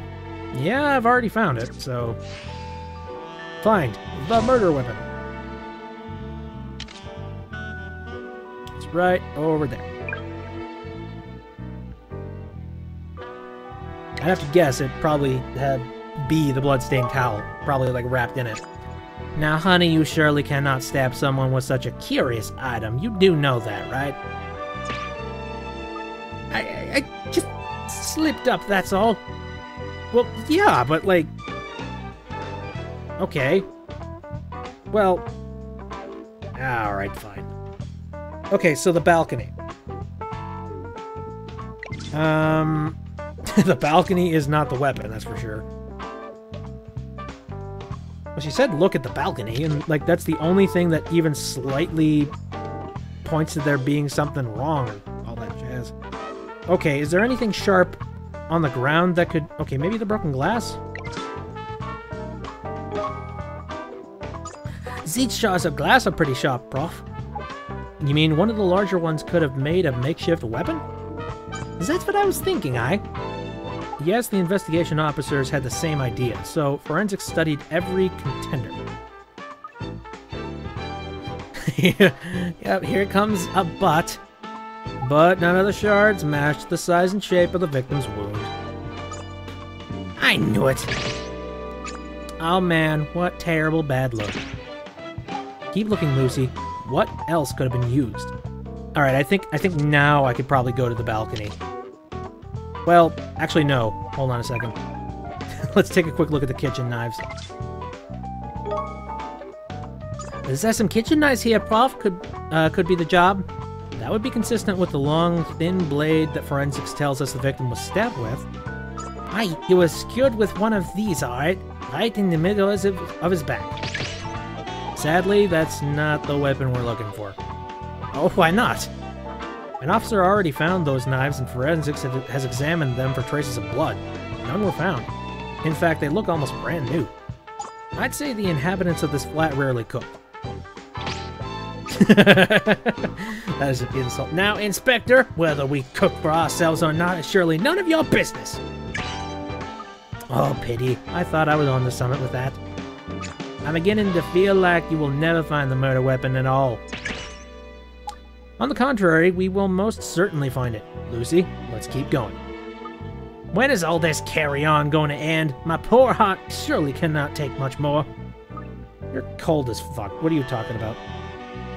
The police have already turned my home upside down and found no trace of a murder weapon. Surely you should be looking in the grounds where that murdered outlaw was caught instead. We've already completed a thorough search of the surrounding area. Then that wicked man just swallowed it, mustn't he? What? Stuck a knife down his throat? Give over. Now don't tell me you have never seen a sword swallower before. Yeah, but they don't ingest the knife, goddammit. Perhaps we should take a step back and examine the facts we know about the murder weapon again. Lucy, there were no other obvious signs of physical trauma on the victim, correct? What does that tell you? He was stabbed in the back and has no other wounds. So... totally out of the blue. That's what I would assume. Since he's just absolutely, caught off guard. If he's no other injuries and he was stabbed in the back, I'd say he was caught totally unawares. I couldn't agree more. So we can be fairly certain the victim was killed in a surprise attack. Oh, my poor Jack. That cowardly thief murdered him without even looking him in the eye. The man is beyond contempt. That would be nothing short of a miracle. After all, we're talking about a complete stranger entering the room. Aye, there's no way he wouldn't have put up a fight. That'd make no sense at all.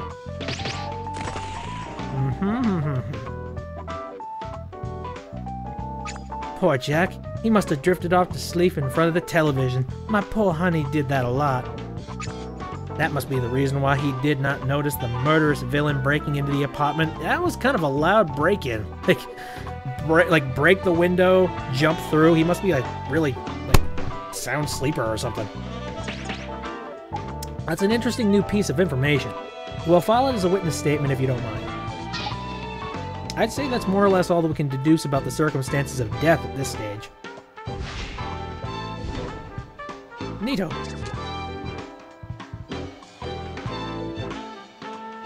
Okay, so that's covered. Now we need to cover the method of entry, which was that window, I guess. So we're trying to work out how the killer got into the... Oh, wait. Who is that? Looks like her. So we're trying to work out how the killer got into the room, are we? That's right. Now, I am quite sure that could not be more plain.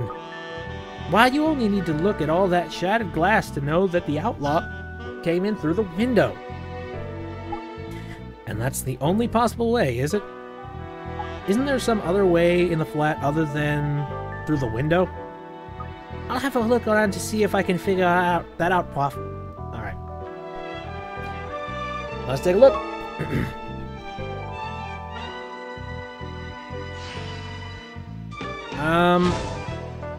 Let's see.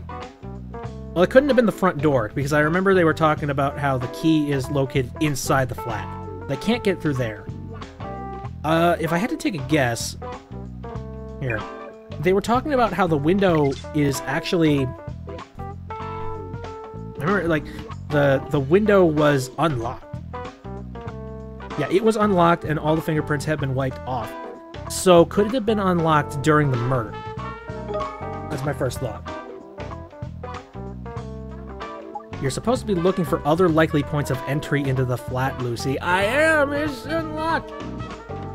You are not inspiring with the... You're not inspiring me with the confidence in your abilities. Oh, don't worry. I was only pulling your leg. Oh, what? No, yeah. That's another thing about these games. Like, you could have an interesting idea about how it worked, but the game, on the other hand, will be like, oh, no, fuck you. That's not interesting at all.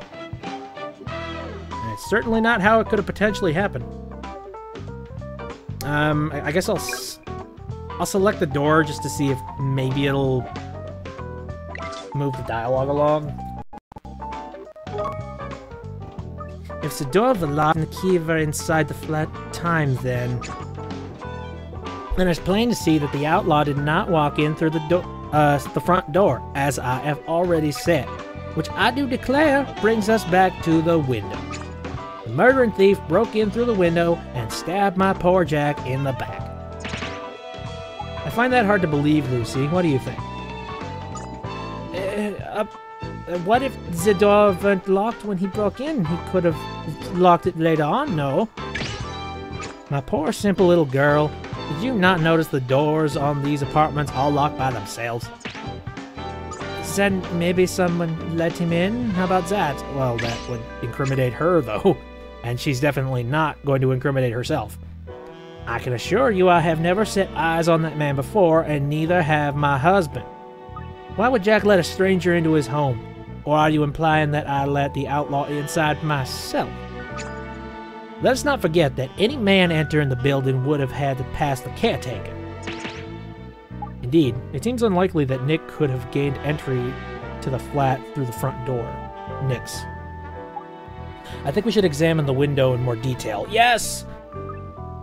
See, like, oh, that's the problem. Like, I had the idea it was unlocked. So maybe he made it through the window first, like opened it up quietly, stabbed him while he was sleeping. And wait a minute. Actually, no, that actually doesn't make any sense. Because, like, the glass shards are on the inside of the building. So, like, the thief would have had to break the window. The glass would have had to fall out into the apartment. Ow, my brain doesn't work. I'm investigating the window. Just because it obviously smashed deliberately, eh? Can you ascertain from which side the window was broken? Yeah? It was from outside the balcony.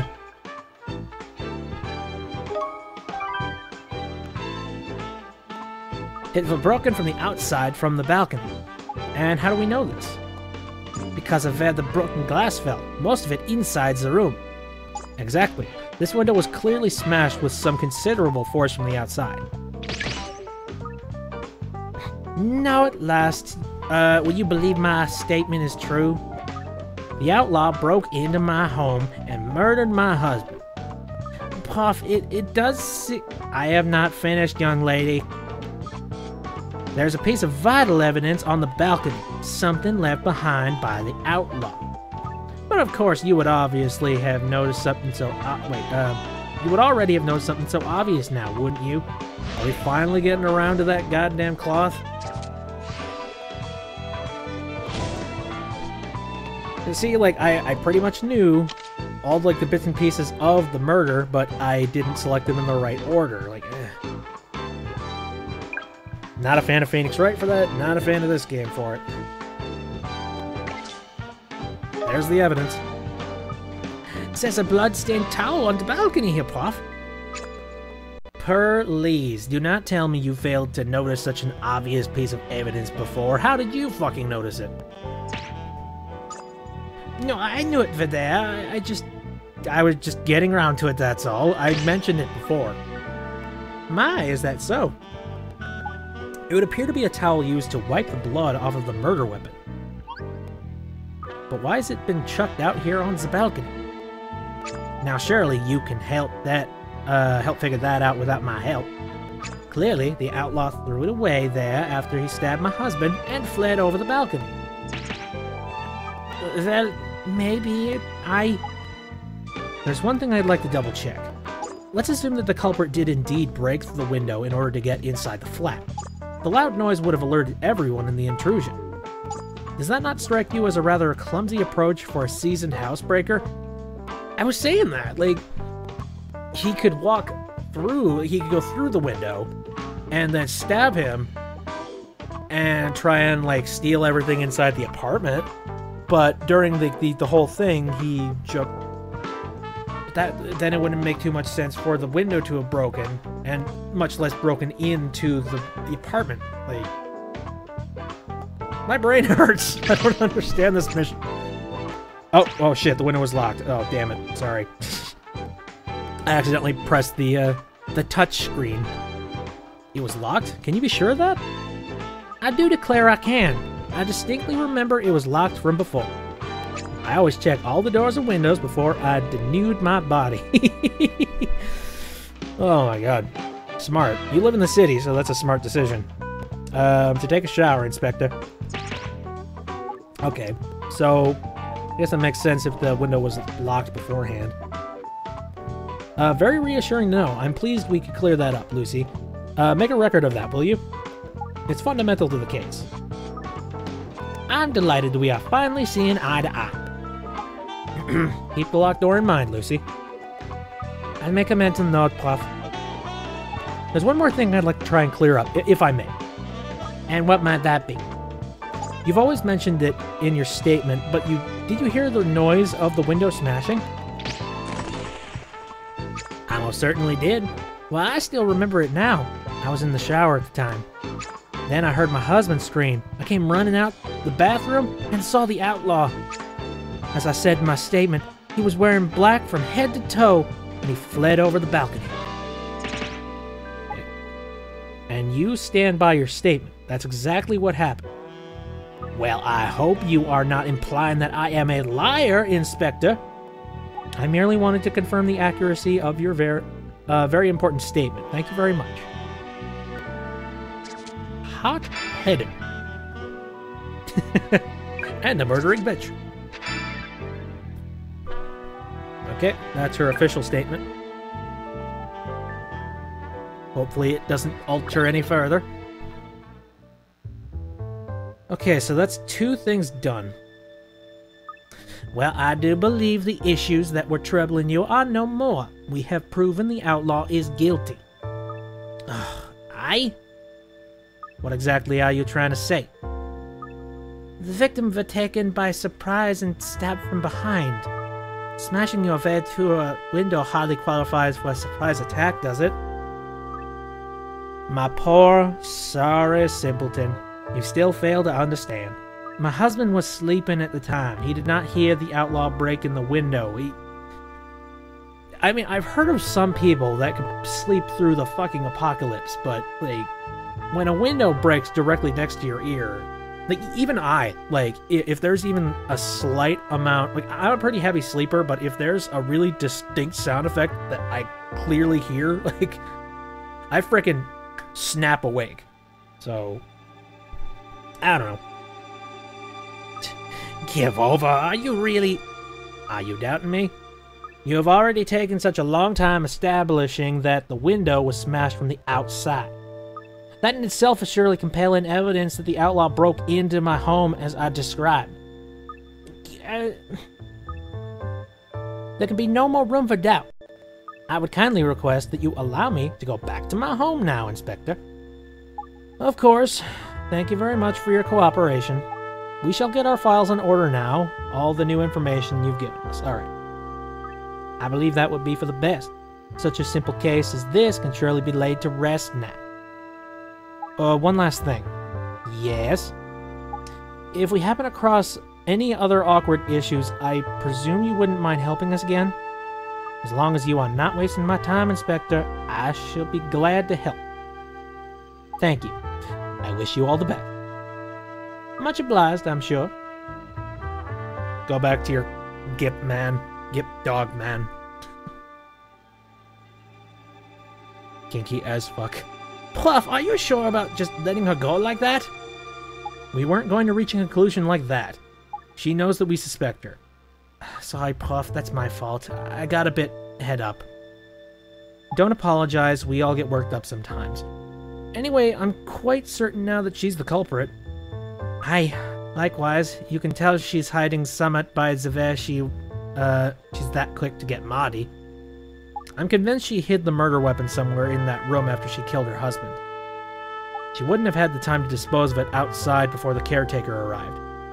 Then she arranged the scene to look like an intruder broke in from the outside. However, there is an inconsistency between the course of the events she described and the scene she set up. Is there? Of course. There's no such thing as a perfect lie, Lucy. The murder weapon is somewhere at the scene of the crime, without question. Well, if we can find it, we'll blast a whopping great hole in that double-barreled bimbo's story. There are two issues. The murder weapon, and the way she set the scene to make it look like a break-in. Right, okay. So now it will be my job to try and figure that out. Okay, decisive evidence. We need to locate some infutable proof that shows Potsby Mann's statement to be false. I hear you, Prof. Decisive evidence. Actually, I think I noticed something. I noticed that there's glass on top of the fucking corpse. Now, if that were to make any sort of sense, and if the window were to be smashed before killing him, there wouldn't be glass over his body. His body would be over the glass. So maybe that's the irrefutable proof.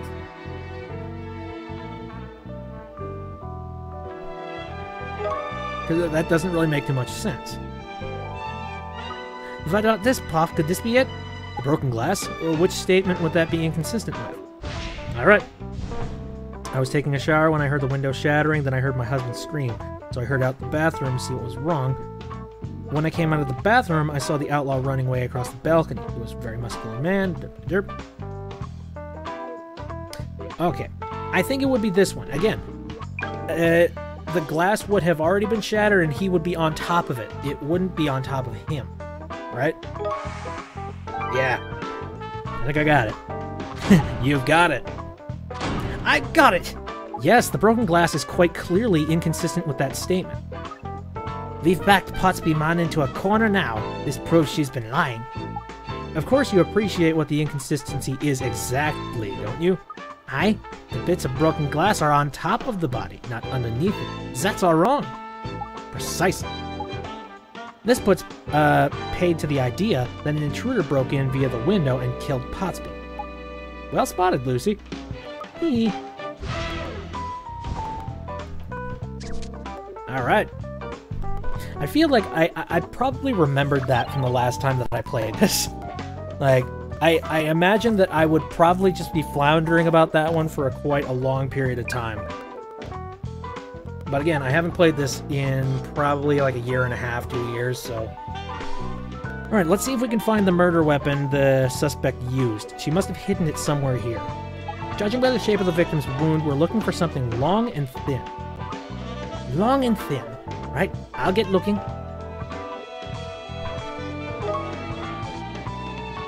Alright. Something long and thin to kill the suspect. Actually, just thought of something.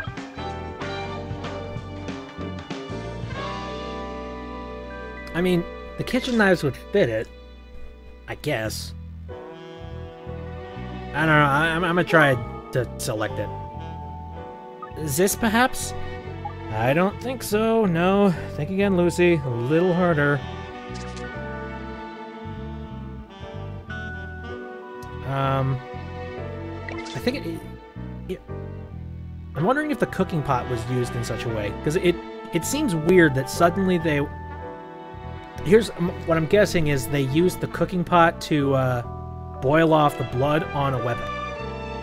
That's my first thought, because they don't cook, clearly. Like, they just order in. So why, tonight, of all nights, would they decide to set up a cooking pot? That... Is this? Alright, I feel like I'm thinking a little too forward in this.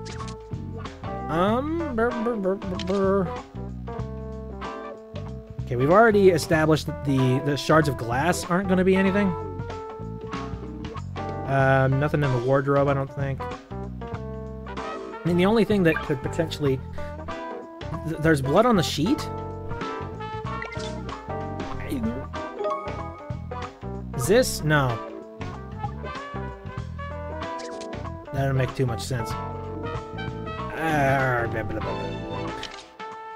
Something on the table, perhaps? Not the chairs. No. What would... Oh, maybe... Wait, is there something maybe in the clock?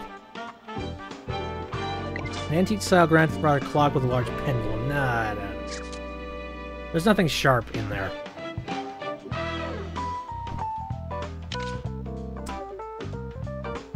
Something in the bathroom, perhaps? Wash tin. What's this scrap of card? Thick, creased scrap of card. It looks like it was intended for the bin. Is not covered in blood, so I'd have to make the assumption no. Still feel like there's probably something to do with this stuff. Yeah. Trying to piece this shit together. Hunt out the murder weapon. I'm just gonna try and select the glass just to see if I'll get a different reaction. Nope, this perhaps. No, Lucy, think harder. How about you help me? You're 96 point, well, what, like 96.3 or 4% sure of this case? Give me a hint, maybe. I don't have the brain power. You know, ugh, God damn it. Anything in the shower that I missed? Probably not. No. Like, yeah, you of all people, Professor, you have the intuition to be able to figure out, you know, who murdered who and how it happened. Maybe pass a little bit of that intuition along my way. Is there anything in the wardrobe? Memo pad? I think at this point I'm probably just going to have to start selecting everything and and just cross my fingers that one of them is right. So, you know, I'm going to select the clock. I have a strange suspicion the clock is some asshole of a thing. This clock has you thinking, how? Okay, this clock's got me thinking, Puff. Better have a closer look at it then. You might be onto something. How would I have been able to figure that out? Fuck. Okay. Clock hands, glass cover, pendulum. Clock hands? Ooh. Okay, pendulum. Highly polished and heavy-looking pendulum. I feel like maybe the clock hands would be it. Depending on what it's actually made out of. If it's plastic, probably not. If it's metal clock hands, then we might have something. Clock hand. Alright. So you've had a chance to examine the clock in detail now. Hi. And what do you think? Is there any way that could have been used as the murder weapon at all? Maybe. Exactly, yeah. Yes, the hand. It's long and thin, alright, and pretty sharp, too. If you look closely, you'll notice it's also slightly bent. Hi, that's evidence. That's every chance this is. Like, there's every chance this is what they used in the fellow, do the fellow in. God damn it. I agree. Which means the murder weapon might be in the room right from the start. And having committed the crime, the perpetrator hid it on the premises. In other words, the culprit was in the flat before, during, and after the crime. An excellent find, Lucy. A random-ass find. Ask forensics to go over the clock hand again, would you? If it really was the murder weapon, they should be able to find traces of Potsby's blood on it. They'll do. Questioning session over. Alright. Well, that's random as fuck. Killed with a clock. Alright. That's everything. We've tied up all the loose ends, haven't we? Yes, in theory at least. How do you mean? We haven't quite got enough to prove beyond reasonable doubt that Potsby Mon was responsible. Why do you say that? Never mind. Why don't you call our suspect in and we'll take it from there. This time, we'll get to tell us the truth. whether she likes it or not. I can't wait. Excuse me. I inhaled some saliva. Alright. Let's bring down the bitch. Even though we're not 100% certain yet. Excuse me.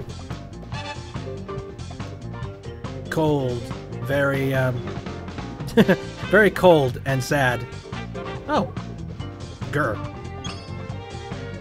Oh my, keep your furry friend under control. Well, I do declare. My furry friend, as you put it, does have a name, Miss Baker. Bingo. But I call him Bing. Well, I can't say I approve of this collar, but I hope that chain's a good one. At the risk of repeating myself, Miss Posbyman, would you mind, Yes, I know. Bing, go wait for me in the car, boy. Trunk's open. Oh my god, you put him in the trunk? What the fuck? I am sure the good inspector will not be keeping me long. Arf, arf! Alright. Now, whatever affairs we still have to discuss, Inspector, I trust we can do so quickly. I always go to the park with Bing around this time of day. Don't worry, Miss Posbyman, I'm fairly sure this will be the last time we meet. So what exactly requires my attention now, may I ask? I assume you have finally concluded that it was that outlaw who murdered my husband? On the contrary, we are not quite certain Mr. Nick is completely innocent in this matter. If you'll cast your mind back to our previous conversation, we established that the victim was... Okay, was the victim stabbed from the front or the back? He was stabbed in the... back? If I remember right?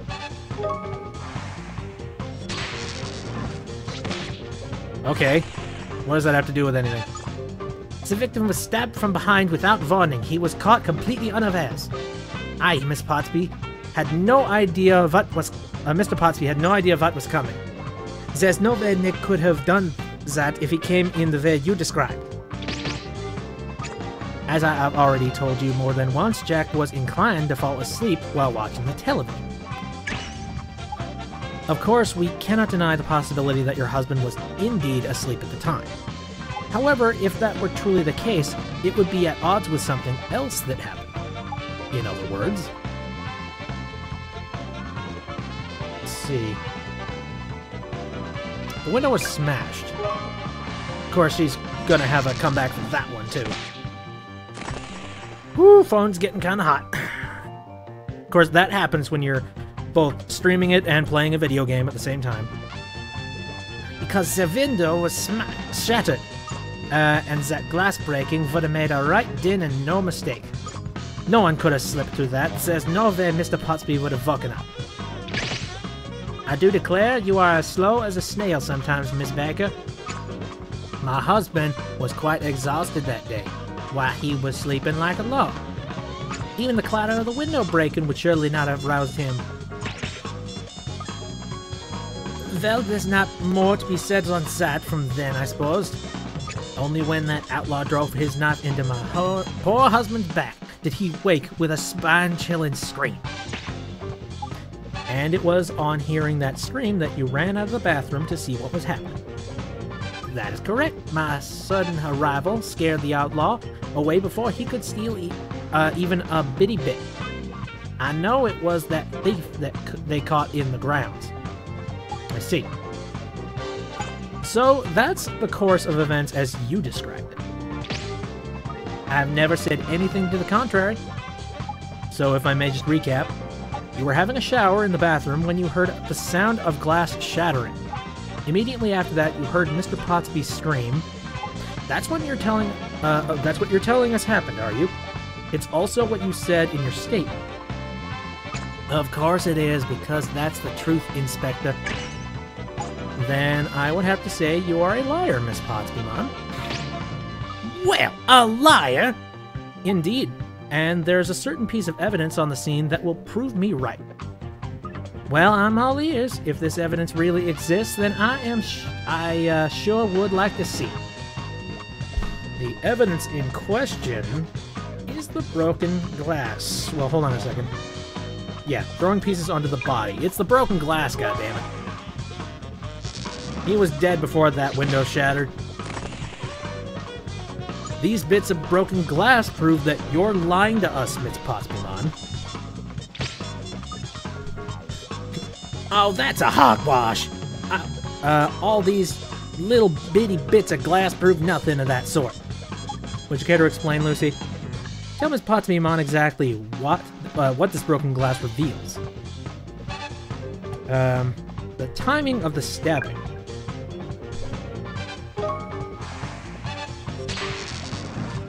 Take that!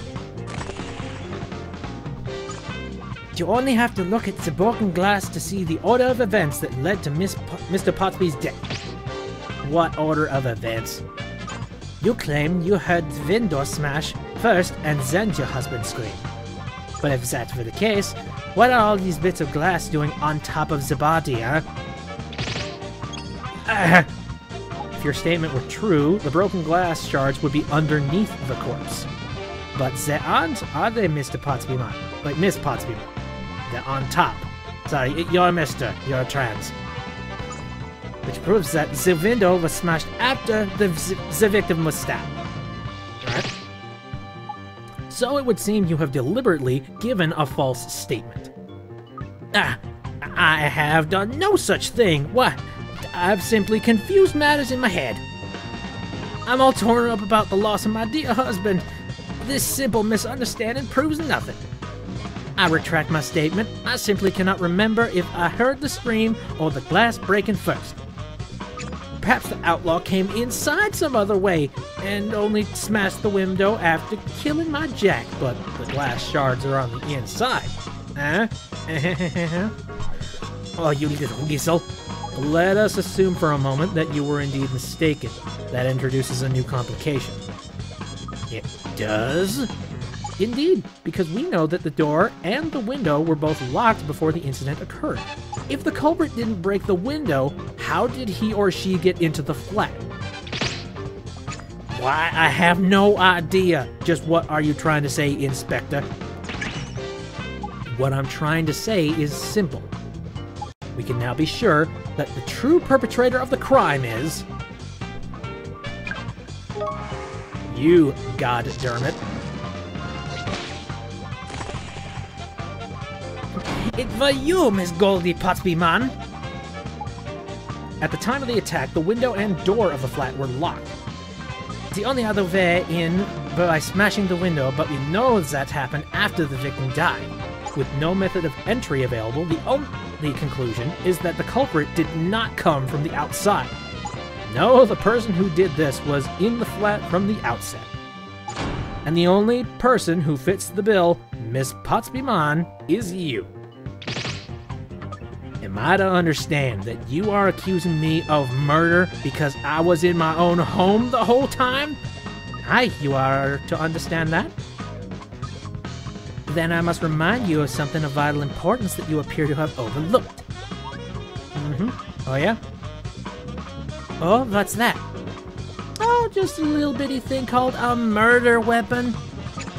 I hear it told that you have still not found it anywhere inside the apartment, which I never left. If I'm to be accused of this crime, why, I would just love to know where I'm supposed to have put it. Indeed, I confess to having been stumped by that conundrum. Well, there you have it. You have not a shred of evidence that I have killed my husband. However, we did eventually manage to locate the murder weapon. I beg your pardon? Aye, that's right. We know exactly where you used, what you used to skewer your man. I do declare. What? That's simply not possible. You didn't dispose of the murder weapon outside of the flat. Nope, it's been there the entire time. You're starting to rile me, Inspector. Tell me where this murder weapon is I am supposed to have used. The murder weapon I supposedly used is. It is located, supposedly, inside a clock.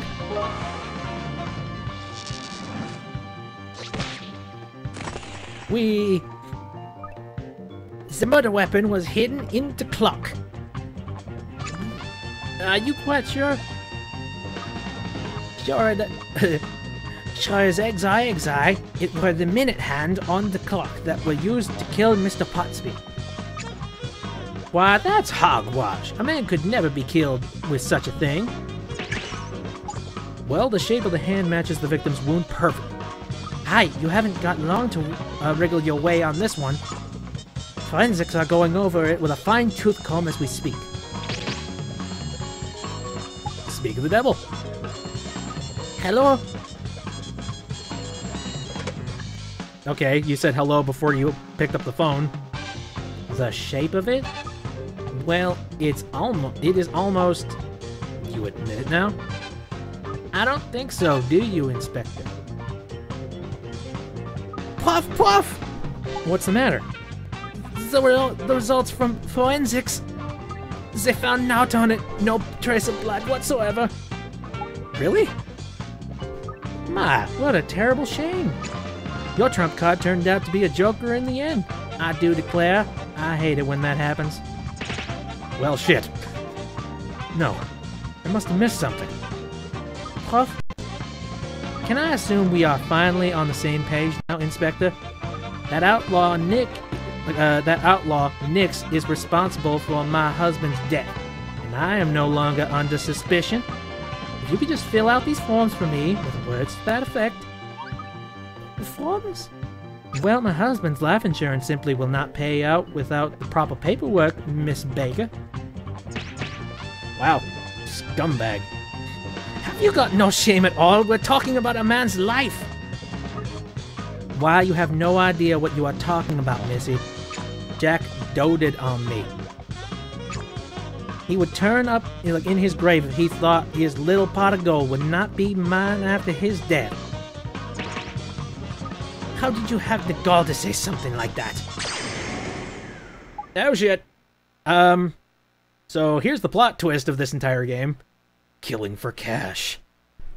Not a bad idea. Puff? Are you alright? But your motives are far, far darker than that, aren't they, Goldie? Don't get uppity with me now, Inspector. Oh, but you enjoy it, don't you? You kill for money, but it's not the cash you're after. It's the kick, isn't it? What are you going on about, Puff? What's gotten into you? I can just imagine it. That little smile creeping onto your lips as you prepare the murder weapon. I will not fall into your petty trap, Inspector. Need I remind you that you still have not even found this murder weapon of which you speak. And we never will, because it no longer exists. Inspector, I do declare you have lost your mind. Are you suggesting the murder weapon just vanished into thin air?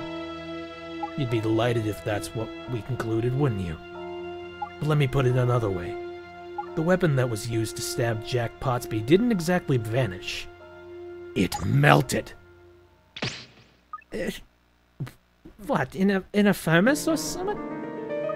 Oh, hang on. I think I get it now. I know what happened. The cooking pot. That's right, I remember that. Let's see. Because why the fuck would they be cooking on a night like that?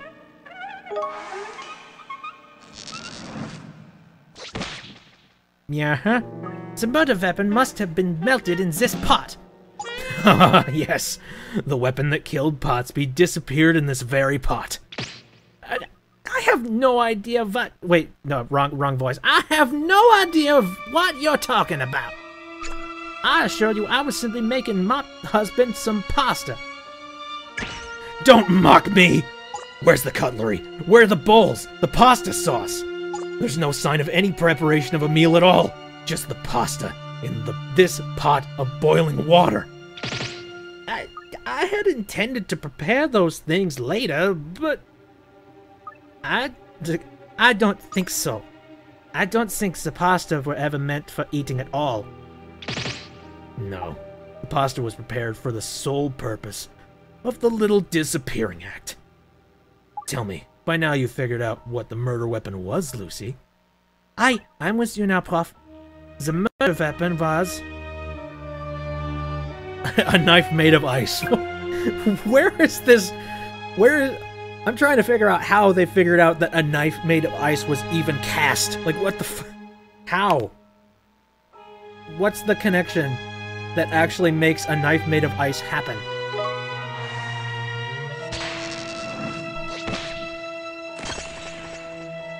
Okay. Okay. Where'd the knife... Explain the knife of ice, please. It's a weapon used to stab Jack Potsby to death for a knife made of ice. Okay. It would have melted to naught in no time at all in a pot of boiling water like that and run with the pasta. Alright. Where'd the knife? Wait. How'd you mold the knife? I don't... By anyone with an ounce of horse sense can see that this is just a fiction you have... I just thought of something. The little cardboard thing that we found in the bathroom that was still wet. If that folds into a knife shape, maybe. Even if there was a knife made of ice like you say, it's gone now, has it not? My hands are clean. You can never prove I have such a weapon in my possession. Then, no, perhaps not, but, Puff? Yes, we can. Pardon me, Inspector. You back to normal now, Puff? Sorry, Lucy. Yes, I'm fine now. Thank you. What are you two whispering about over there? We're discussing the ice knife. You are, of course, correct that the knife itself is no more. However, in order to make the knife in the first place, there was a mold. And that mold is still on the scene. I surely would like to see it. Lucy, do you know what was used? Yes, I do.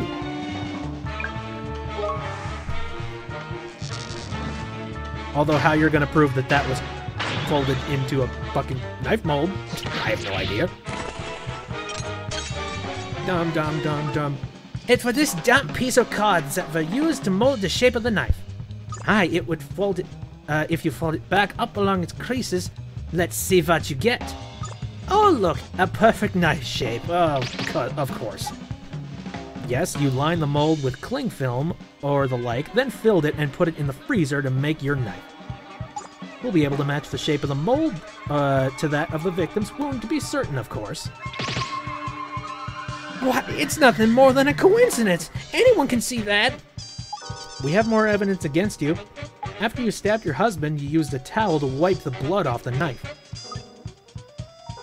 I mean, I guess. It's a towel we found on the balcony. And yes, and once you were satisfied, you'd removed all the blood. You put the icy weapon in the boiling water. But are you absolutely sure you removed every last trace? I'm sure I do not follow. In my experience, no one has ever managed to remove all traces of blood from a weapon. If you indeed dissolved the knife that killed your husband in boiling water, we will be able to positively identify the victim's blood when we examine the pot. Why, you little... Lucy, have forensics go over the pot for us, will you? Straight away, Puff. I think we got it. Oh, wow, okay. So apparently forensics can get this stuff done within the span of 10 minutes. Because I'm sure she wouldn't have hung out that long for that. I spoke with forensics. They're on the case already. Oh, they haven't figured it out. Now we merely need to wait for the results. Are you ready to admit to your crime now, Miss Potsby-Mon?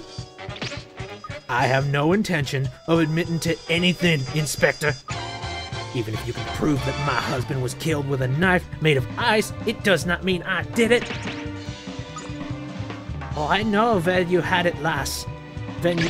whatever. I have had nothing, Miss Baker, other than my innocence questioned most unjustly. Unfortunately for you, there is no logical way in which you are not guilty.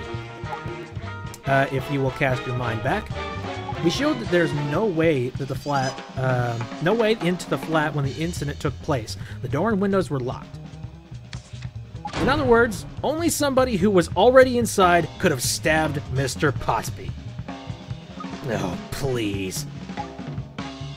You admitted yourself that you did not leave the flat. In your own words, the apartment which I never left. No, Or is that another statement you would like to retract? I must warn you that doing so is only likely to make things worse for you in the end, though. I demand to see my attorney. You cannot continue to question me in this way. Certainly, Lucy. Make the necessary arrangements, please. Will do, Puff. Why, to be accused because of such a petty thing. Like a petty little thing. Mystery solved. My my master kind of flipped his lid there for a second, but we figured it out.